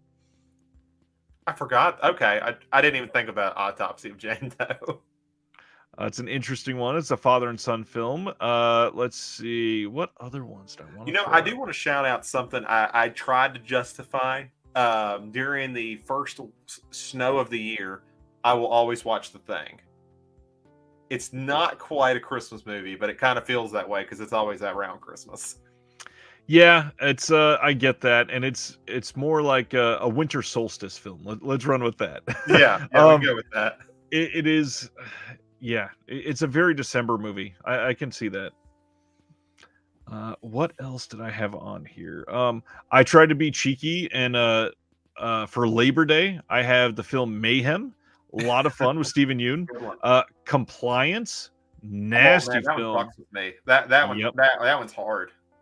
Another one that fucks with me, Starry Eyes. Did you ever see Starry Eyes? Yes. Love Starry Eyes. It's very, I don't want to call it Mulholland Drive, but it feels like a more accessible Mulholland Drive. Oh, easily, yeah. Let's see. Another obvious one, and I probably should announce it a little bit, but for 4th of July, Jaws. It's a classic. It's a perfect summer film. It's a perfect 4th of July film. It's not that scary nowadays necessarily, but I get why it was, and I think it's nearly a perfect film. Another one I tried to be cheeky about, Columbus Day. I have The Nightingale, Poltergeist, Amityville Horror, and Bone Tomahawk. Oh, Bone Tomahawk's great. Love that movie to pieces. For Veterans Day, like I said, Jacob's Ladder and The Prowler. The Prowler, okay. I don't like The Prowler, but I respect it on a list. Thanksgiving, obviously, Blood Rage. Everybody's got to talk about that one. For Christmas, one that Jeremy mentioned in the comments that I wanted to make sure got a good shout is Better Watch Out. Very I good. liked that way more than I expected. I think that it took the let's have a twist on top of a twist kind of feeling in a way that it works, and yeah, genuinely compelling movie. It's a lot. Yeah, it's just a lot of fun. It's another one of those. It's colorful. It's fun. It doesn't feel too bleak. And then the last one that I will throw out here is Day of the Beast. That is the one that was released by Severin on 4K. It is a very good, interesting film, and I think that it was one that I didn't expect to like as much as I did, so it's kind of stuck with me. But I've always loved Alex de la Iglesia stuff, so I love Day of the Beast. The last one I'll shout out is one my friend, if she ever by any chance watches this, we got drunk and watched a movie called President's Day on Tubi. It is awful, but it was the best drunk night I ever had watching a movie. It's quoted all the time. I think I remember the poster for that, but I don't think I've ever seen it. Interesting. Jeremy is now spanning all kinds of stuff. Let's see. Are you trying to beat my disconnected stream? He absolutely is not. Zach's probably gonna want to go to sleep soon. Sinister doesn't get enough love. Mayhem is so much fun. Love Samara Weaving. I love Samara. Yeah, she's great. Starry Eyes is another one that doesn't get enough love. Agreed. Another great horror movie is that new one that Taylor Swift just directed. Is that a legit thing? No, I was about to say, is that a reference I'm not getting? He says the Emoji Movie was terrifying. Horror guy, top 3 Larry Cohen for me is Q, The Stuff, and The Ambulance. I need to watch The Ambulance again. I own it, and I still haven't seen it. Yeah, it's been a long time. And Larry Cohen is one of those people that his movies are, they're far from perfect, obviously, but they're like that own genre that they're like infinitely rewatchable because you tend to grab something different every time that you watch one of them.